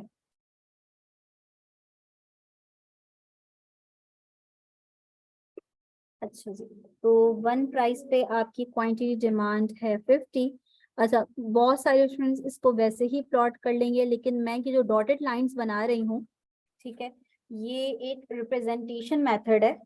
ठीक है, इकोनॉमिक्स के अंदर आप नॉर्मली ग्राफ ऐसे ही बने हुए देखोगे, जरूरी नहीं है आप डायरेक्ट भी बना सकते हो, बट ये कि एक हर सब्जेक्ट का ज़ाहिर है अपनी एक प्रेजेंटेशन होती है। ठीक है, तो मैं कॉरेस्पॉन्डिंग पॉइंट्स बना रही हूँ वैल्यूज के। When price is 3, quantity demand is 30. When price is 4, quantity demand is 20. तो जैसे जैसे प्राइस बढ़ती जा रही है, क्वांटिटी डिमांड कम होती जा रही है। ये हमारे पास सारे पॉइंट्स आ गए हैं, इनको हम ज्वाइन करेंगे बाय द लाइन। हमारे पास ये जो एक लाइन आई है, इसको हम कहते डिमांड कर्व है, बेसिकली है तो ये लाइन, लेकिन इसको हम डिमांड कर्व भी बोलते हैं। और आप अपने बुक में देखेंगे तो ये डिमांड कर्व ऐसे बना हुआ होगा, तो उसको प्लीज देखकर परेशान मत होना कि ये ऐसे बना हुआ है, हमने स्ट्रेट लाइन बनी पढ़ी है। दोनों में यहाँ पे कोई डिफरेंस नहीं है, हमने सिंप्लिसिटी रखने के लिए उसको स्ट्रेट लाइन बना दिया। आगे आप बहुत सारे नॉन लीनियर ग्राफ्स पढ़ोगे और उसके पीछे लॉजिक होगी, यानी कुछ थ्योरीज में अगर आपने नॉन लीनियर को लीनियर बना दिया तो पूरी उसके बैकग्राउंड की थ्योरी डिस्टर्ब हो जाएगी। ठीक है, यहाँ ऐसे जितना कोई डिफरेंस नहीं पड़ता कि आप स्ट्रेट लाइन बनाओ या नॉन लीनियर बनाओ, इस वजह से मैंने यहाँ पे रिलैक्सेशन रखी है। ठीक है ना, इसको नॉर्मली हम डी से जो है वो डिनोट करते हैं। ठीक है, ये जो लाइन आएगी ये डाउनवर्ड स्लोपिंग आई है या अपवर्ड स्लोपिंग आई है? डाउनवर्ड स्लोपिंग आई है। तो ये कोई भी ग्राफ जिसमें जो आप वेरिएबल्स ले रहे हैं उनका आपस में इनवर्स रिलेशन है, तो जो आपके पास ग्राफ बनेगा, कर्व आएगा या लाइन आएगी, वो हमेशा क्या आएगी? Downward sloping. Downward sloping line इस बात को रिप्रेजेंट करती है कि वेरिएबल्स का आपस में इनवर्स रिलेशन है, दोनों ऑपोजिट डायरेक्शन में मूव कर रहे हैं। अगर एक इंक्रीज हो रहा है तो दूसरा डिक्रीज हो रहा है।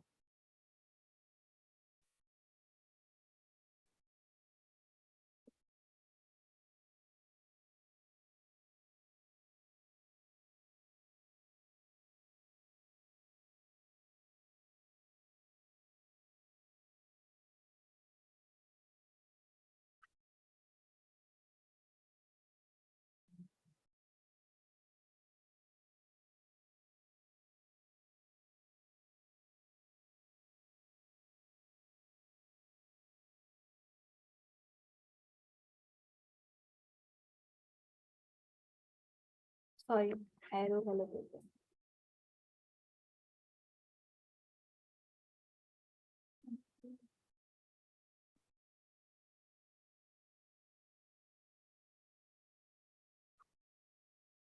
कोई ऐसा स्टूडेंट जिसको ग्राफ नहीं समझ में आया हो?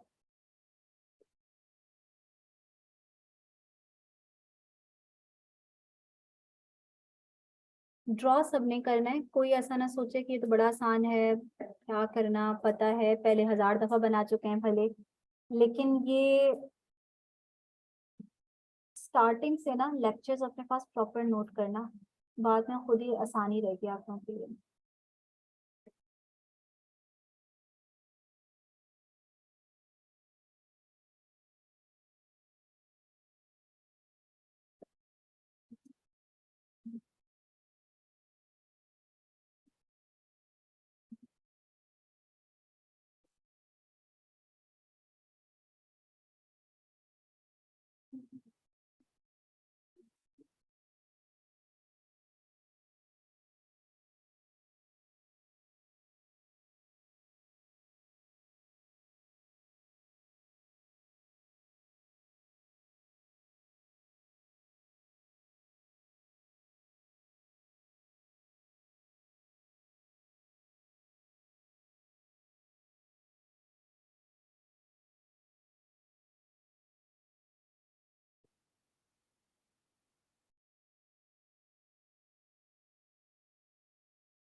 तो जो इंजीनियरिंग बैकग्राउंड से हैं उनको थोड़ा सा समझ में आ रहा है, बहुत ज्यादा मुश्किल तो नहीं हो रही? कौन कौन है इंजीनियरिंग बैकग्राउंड से यहाँ पे? माशाल्लाह, लड़कियां कोई भी इंजीनियरिंग बैकग्राउंड से नहीं? कॉमर्स तो सारे? फिर तो तुम लोग को बहुत मजा आ रहा होगा, अभी तो वही चल रहा है, डिमांड सप्लाई।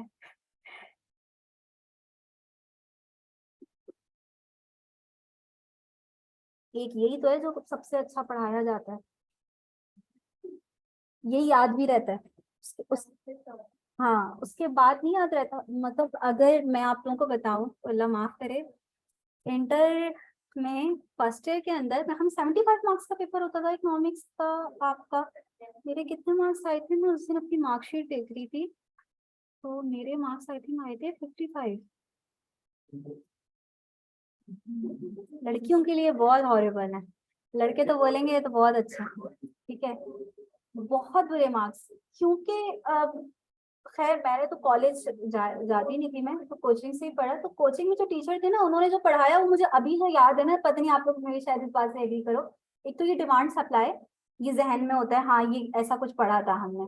और दूसरा वो यूटिलिटी के अंदर आता है law of diminishing marginal utility, ठीक है ना, उसका कौन सा है, वो पानी के जितने ज्यादा ग्लास पियोगे यूटिलिटी उतनी का, वो वाली बात याद रहती है, ठीक है, क्योंकि जो बात एग्जाम्पल से समझाई जाती है वो आपके जहन में बैठ जाती है। अदरवाइज और क्या पढ़ते हैं पता नहीं, वो रट्टे ही मार रहे होते थे। तो इकोनॉमिक्स सही तरीके से यूनिवर्सिटी में ही पढ़ी भाई, जब सर पे पढ़ी। तो जी, तो अगर हम अपनी स्लाइड्स पे आए तो ये जितना भी अभी हमने काम किया ये यहाँ पे आपको एक अपनी स्लाइड पे नजर आ जाता है। डिमांड शेड्यूल बना हुआ है, ग्राफिकल रिप्रेजेंटेशन हमने करी हुई है। इसमें हमने एक बात मेंशन करी हुई है, individual demand curve.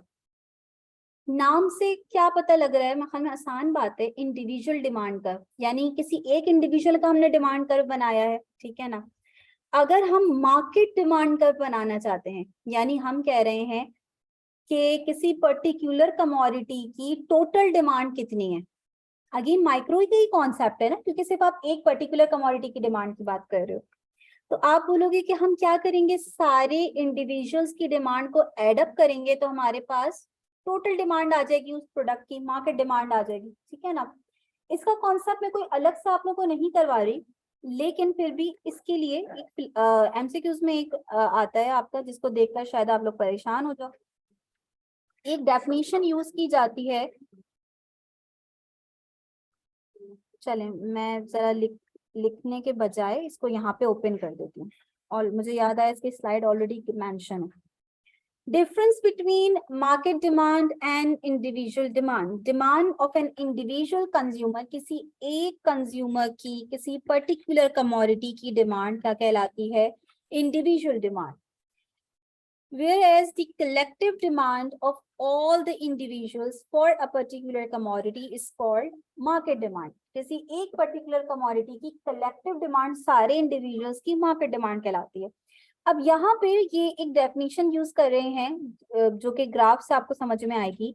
The market demand curve is obtained by adding up all the individual demand curves for every consumer in the market, और it is the horizontal summation of all individual demand curves। अब हम कहते हैं यहाँ तक बात समझ में आ गई थी, लेकिन ये horizontal summation of all individual demand curves ये थोड़ा सा समझना मुश्किल हो रहा है कि इसका क्या मतलब है।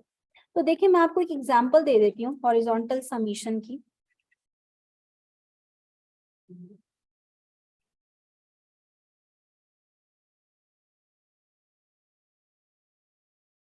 इट्स अप टू यू कि आप इसको प्लॉट करना चाहते हैं या नहीं, इसमें सिर्फ टाइम कंज्यूम होगा, कॉन्सेप्ट आसान है। मैं बस एक एग्जांपल देकर आपको बता देती हूँ। लेट्स सपोज एक प्रोडक्ट है जिसकी 3 इंडिविजुअल्स डिमांड कर रहे हैं। अब हमने 3 इंडिविजुअल्स क्यों लिए, क्योंकि हमारे पास इतनी स्पेस नहीं है, बल्कि ज्यादा बेहतर है कि हम 2 ही इंडिविजुअल्स ले लें। हमारे पास स्पेस नहीं है, हमारे लिए बनाना मुश्किल हो जाएगा, अदरवाइज तो जितना बनाना चाहें। तो हमने बोला कि भाई एक इंडिविजुअल ए है जो इसकी डिमांड कर रहा है, एक इंडिविजुअल बी है, तो इसकी मार्केट डिमांड तक पहुंचने के लिए हमें इन दोनों की डिमांड को एड अप करना होगा, तो हमारे पास इस प्रोडक्ट की मार्केट डिमांड आ जाएगी। अब हमने यहाँ पे एज यूजुअल प्राइसेस प्लॉट करी हुई हैं, और डिफरेंट प्राइसेस हमने ली हुई हैं 1 2 3 ऐसे ही 1 2 3। अच्छा, क्या जरूरी है कि अगर 1 प्राइस हो तो जो इंडिविजुअल ए जितनी डिमांड कर रहा हो उतनी ही इंडिविजुअल बी भी डिमांड कर रहा हो? बिल्कुल भी जरूरी नहीं है। तो हो सकता है कि इंडिविजुअल ए जो है 1 प्राइस पर अगर 30 यूनिट्स डिमांड कर रहा है, तो इंडिविजुअल बी जो है 1 प्राइस पे 20 यूनिट्स डिमांड कर रहा हो, बिल्कुल पॉसिबल है। हाँ, बट एक चीज कॉमन होगी दोनों के बिहेवियर में कि जैसे जैसे प्राइस बढ़ती चली जाएंगी ये दोनों अपनी डिमांड क्या करते जाएंगे, काम करते जाएंगे, ये चीज कॉमन होगी। तो इट मीन्स कि हमने डिफरेंट पॉइंट्स इसके निकाल लिए, ठीक है। मैं यहाँ पे फिगर्स मेंशन नहीं कर रही हूँ, बात सिर्फ आपको समझानी है, ठीक है। तो जब हमने डिफरेंट पॉइंट्स इनके प्लॉट कर लिए तो हमारे पास इन दोनों के इंडिविजुअल डिमांड कर्व्स आ गए, individual demand curve for person A और फॉर पर्सन बी, ठीक है। अब हमने बोला मार्केट डिमांड तक पहुंचना है तो कैसे पहुंचा जाए, तो हमने बोला भाई प्राइसेस तो वही 1 2 3 यहाँ पे प्लॉट हुई है, लेकिन हमें ये देखना है कि जब प्राइस 1 है तो मार्केट डिमांड कितनी है। आपने क्या किया, हॉरिजॉन्टल एक्सिस पे क्या प्लॉट करा हुआ है, क्वांटिटी डिमांड। आपने बोला इंडिविजुअल बी डिमांड कर रहा है 1 प्राइस पे 20, इंडिविजुअल ए डिमांड कर रहा है 1 प्राइस पे 30, तो आपकी मार्केट डिमांड एट प्राइस 1 कितनी हो जाएगी? 50। ये जो आपने किया ना, ये कहलाता है आपका हॉरिजॉन्टल समीशन। क्योंकि हॉरिजॉन्टल समीशन क्यों कर रहे हो आप, वर्टिकल समीशन क्यों नहीं कर रहे? क्योंकि प्राइस में चेंज नहीं लेकर आ रहे आप, प्राइस सेम प्राइस पर आप डिमांड को जो है वो एड अप कर रहे हो। तो क्योंकि डिमांड हॉरिजॉन्टल एक्सिस पे प्लॉट हुई हुई है, इस वजह से उसको हॉरिजॉन्टल समीशन बोला जा रहा है, ठीक है ना। तो आप हॉरिजॉन्टली एड अप कर रहे हो अपनी डिमांड को, और फिर आपके पास टोटल डिमांड आ रही है। तो इसी तरह आप इनकी डिमांड को एड अप करते रहोगे हर प्राइस पर, और आपके पास मार्केट डिमांड कर्व आ जाएगा।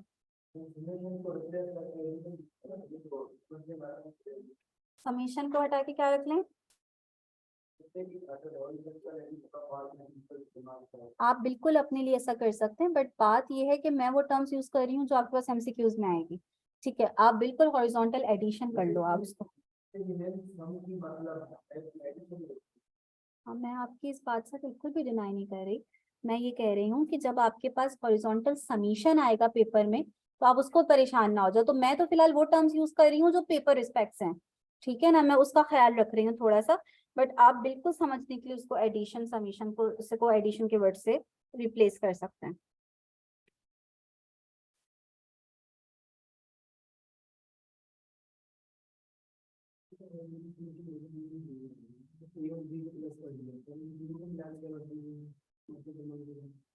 किन तीनों को? A B? तो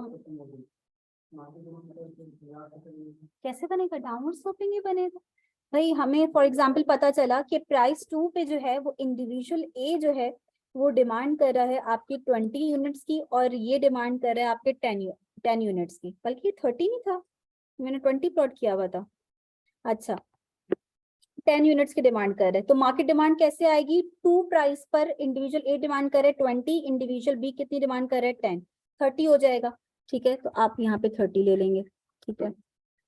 फिर आपको पता चला इंडिविजुअल ए जो है वो 3 प्राइस पर 10 यूनिट्स की डिमांड कर रहा है, और ये 5 यूनिट्स की डिमांड कर रहा है। तो 3 प्राइस पे इनकी टोटल डिमांड कितनी हो जाएगी? 10 + 5 15 हो जाएगी, ठीक है। मैं यहाँ पे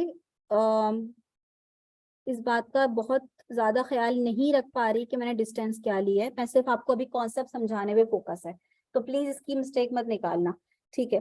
तो फिर भी मैंने थोड़ी कोशिश करी कि 30 और 15 का डिस्टेंस कम रखूं 30 और 50 के मुकाबले में, ठीक है ना। तो हमारे पास वही डिमांड कर्व, आपका वही डाउनवर्ड स्लोपिंग डिमांड कर्व भी आएगा, और यहाँ पे देख रहे हो कि इसका स्लोप चेंज हो गया। क्यों? क्योंकि मैंने डिस्टेंस 10-10 का या सेम नहीं रखा। यहाँ पे 20 का चेंज आया, यहाँ पे कितने का आ गया? 15 का आ गया।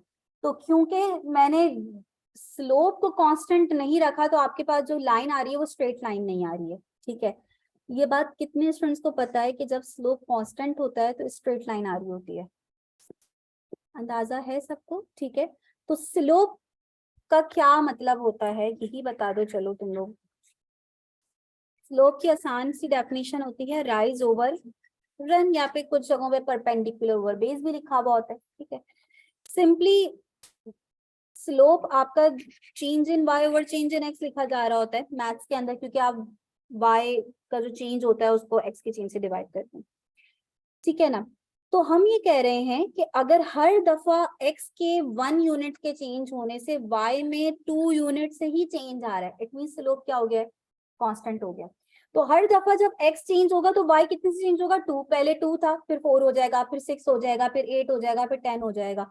तो जब आप ये स्लोप कांस्टेंट रखोगे तो ऑटोमेटिकली आपकी जो लाइन बन के आएगी वो कैसे बन के आएगी? स्ट्रेट लाइन बन के आएगी।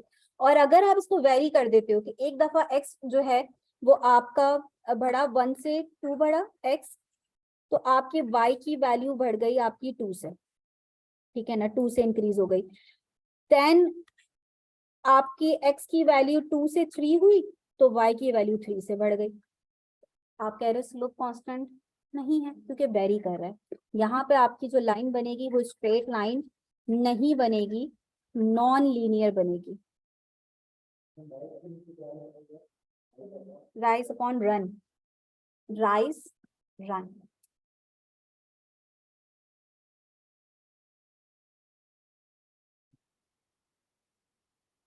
स्लोप को बहुत डिस्कस करेंगे हम, अभी फिलहाल नहीं कर रहे, बट स्लोप तो इकोनॉमिक्स का बड़ा इंपॉर्टेंट पार्ट है।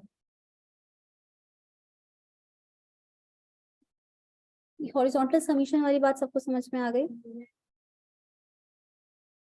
अच्छा, तो टाइम हमारा तकरीबन 46 हो गया है। कुछ छोटा सा ऐसा कॉन्सेप्ट है जो आप लोगों को भी ज्यादा बर्डन फील ना हो। अच्छा, मुझे ये बताओ कि इस स्लाइड में कुछ भी ऐसा जो आपको समझ में नहीं आ रहा। स्लाइड हेडिंग वाइज पढ़ो उसको। एसेंशियल्स और assumptions of law of demand, एक ही अजम्पशन ली थी ना मैं लॉ ऑफ डिमांड में, जो स्टेटमेंट में मेंशन करी थी सेट्रस पैरेबस की, बस उसी अजम्पशन को ओपन करके लिखा हुआ है। अब हम एक ही साथ बोलते हैं कि अदर फैक्टर्स रिमेन कांस्टेंट या अलग अलग मेंशन करके लिखें। इनकम कांस्टेंट रहेगी, price of related goods constant रहेंगे जिसमें सब्सिडी और कॉम्प्लीमेंट आ जाता है, टेस्ट और फैशन और वेदर सेम रहेगा। तो एक ही बात है, हम इन सबको रिप्लेस कर देंगे सेट्रस पैरेबस के वर्ड के साथ, तो वो भी इनफ है। ठीक है, तो ये स्लाइड बहुत मतलब सिंपल है, इसमें कुछ भी न्यू कॉन्सेप्ट आपको नहीं बताया जा रहा। देन आपने ये भी नहीं पढ़ा। अच्छा जी, हालात किस तरह के हैं?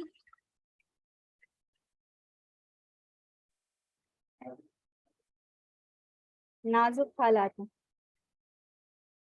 तब नहीं होते।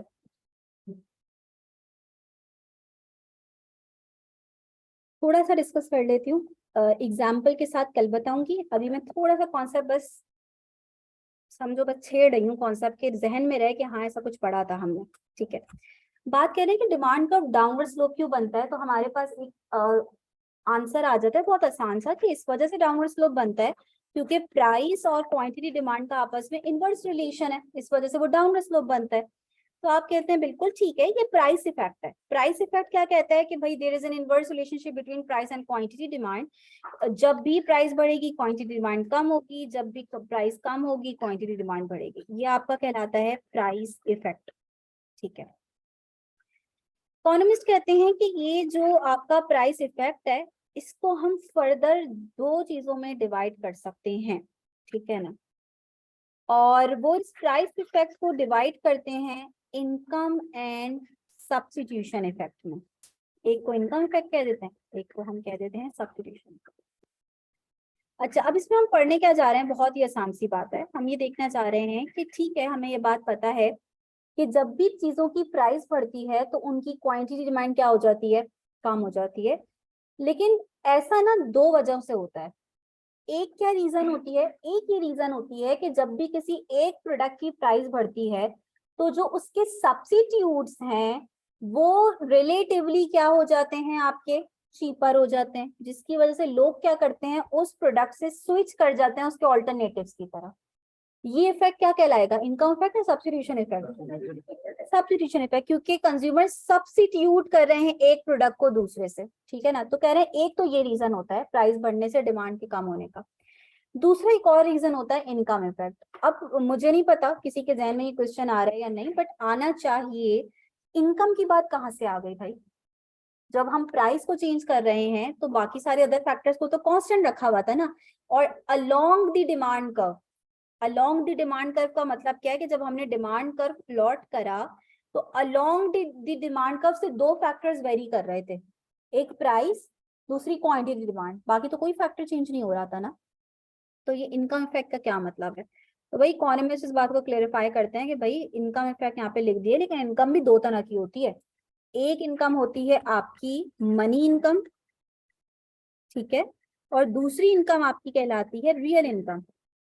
ठीक है, अब वो देखा जाए तो रियल इनकम ऐसा लिखा हुआ है, लेकिन रियल इनकम का सिंपली मतलब क्या है, परचेजिंग पावर। देखो, अज्यूम करो कि आपकी इनकम सेम रहती है लेकिन चीजें सस्ती हो जाती हैं, तो आप पहले से ज्यादा अफोर्ड कर पाओगे ना, डिमांड बढ़ा दोगे ना। तो ऑल्दो आपकी मनी इनकम सेम रही बट आपकी रियल इनकम क्या हो गई, बढ़ गई, परचेजिंग पावर बढ़ गई। क्यों? क्योंकि चीजें सस्ती हो गई, उनकी प्राइसेस कम हो गई। बिल्कुल इसी तरह हमने जिस तरह इसमें समझाया कि प्राइस बढ़ने से क्वांटिटी डिमांड क्यों कम होती है, क्योंकि लोग स्विच कर जाते हैं चीपर प्रोडक्ट्स पे, ये सब्स्टिट्यूशन इफेक्ट कहता है। इनकम इफेक्ट ये कहता है कि जब प्राइस बढ़ती है तो कंज्यूमर्स की रियल इनकम क्या हो जाती है, कम हो जाती है, उनकी परचेजिंग पावर कम हो जाती है, तो वो चीजों की डिमांड क्या कर देते हैं, कम कर देते हैं। सब्स्टिट्यूशन इफेक्ट में अभी तक हमने वो जो प्राइस ऑफ सब्स्टिट्यूट गुड पढ़ा था ना, बस उसी को जहन में रखो कि दो गुड्स हैं, let's suppose Pepsi and Coke. हम कह रहे हैं कि ऐसा क्यों होता है कि जब पेप्सी अपनी प्राइस बढ़ाती है तो उसकी डिमांड पे इनवर्स जो है वो इम्पैक्ट पड़ रहा होता है। इस वजह से पड़ रहा होता है, इसका एक रीजन ये होता है कि जब पेप्सी अपनी प्राइस बढ़ाती है तो लोग उसके जो कंज्यूमर्स हैं, कस्टमर्स हैं, वो पेप्सी छोड़ के कोक की डिमांड बढ़ा देते हैं। ठीक है, इस वजह से पेप्सी की डिमांड कम हो जाती है, तो उसको सब्स्टिट्यूट कर देते हैं कोक के साथ। इस वजह से पेप्सी की डिमांड कम हो जाती है। ये आपका सब्स्टिट्यूशन इफेक्ट कहलाता है। मैं इसको एग्जांपल्स के साथ इंशाल्लाह बताऊंगी कल की क्लास में, अभी बस इसको इतना ही रखते हैं। फिर जितना पढ़ाया है उसको बुक से, स्लाइड से रीड कर लेना। अगर एमसीक्यूज प्लीज सॉल्व करना स्टार्ट कर दो, अदरवाइज जब मैं क्विज रखूंगी तो अचानक से आपको कुछ समझ में नहीं आएगा। बल्कि क्विज का नाम लेकर मुझे बड़ी अच्छी बात याद आई कि क्विज की बात क्यों नहीं करी मैंने अभी तक। चैप्टर 1 एंड हो चुका है, फर्स्ट क्लास जितना मैंने पढ़ाया है, ठीक है, हाफ हो गया, ठीक है। अब माशाल्लाह बड़े हो चुके हो, ठीक है, टिक तो नहीं लगवाऊंगी मैं। जब एमसीक्यूज देखोगे तो पढ़ के ही समझ में आ जाएगा कि ये कॉन्सेप्ट पढ़ा हुआ है हमने और ये कॉन्सेप्ट नहीं पढ़ा हुआ। फिर भी एक क्लियर कर देती हूँ इस बात को कि जहां आपको पीपीएफ या इकोनॉमिक सिस्टम में से कोई भी बात देखिए, capitalism, socialism, mixed economic system, देखकर ही पता चल जाएगा ना ऐसा कुछ भी नहीं पढ़ा हमने, तो उन एमसीक्यूज को स्किप कर देना। बाकी बहुत सारे एमसीक्यूज ऐसे हैं जो आप लोग सॉल्व कर सकते हो चैप्टर 1 के, ठीक है ना। तो इंशाल्लाह बहुत जल्द मैं इसका क्विज रख लूंगी, आज जाके उस एमसीक्यूज को सॉल्व करना, साथ साथ सॉल्व करो। इतने सारे एमसीक्यूज हैं, आखिरी वक्त में सॉल्व करने बैठोगे तो कभी भी नहीं कर पाओगे, ठीक है ना। छोड़ दो उन्हें, वो मैं ऑलरेडी ऐड कर चुकी हूँ अपने डॉक्यूमेंट में, ठीक है। तो दो जगहों पे स्टूडेंट्स ना रहें, इस वजह से मैंने उनको भी ऐड कर दिया और अपने भी कुछ एमसीक्यूज ऐड कर उसमें, ठीक है। तो वो एक ही जगह से बस वो स्टडी मटेरियल आप देख लेना, मैंने डॉक्यूमेंट आप लोगों को सेंड करा हुआ है। Thank you.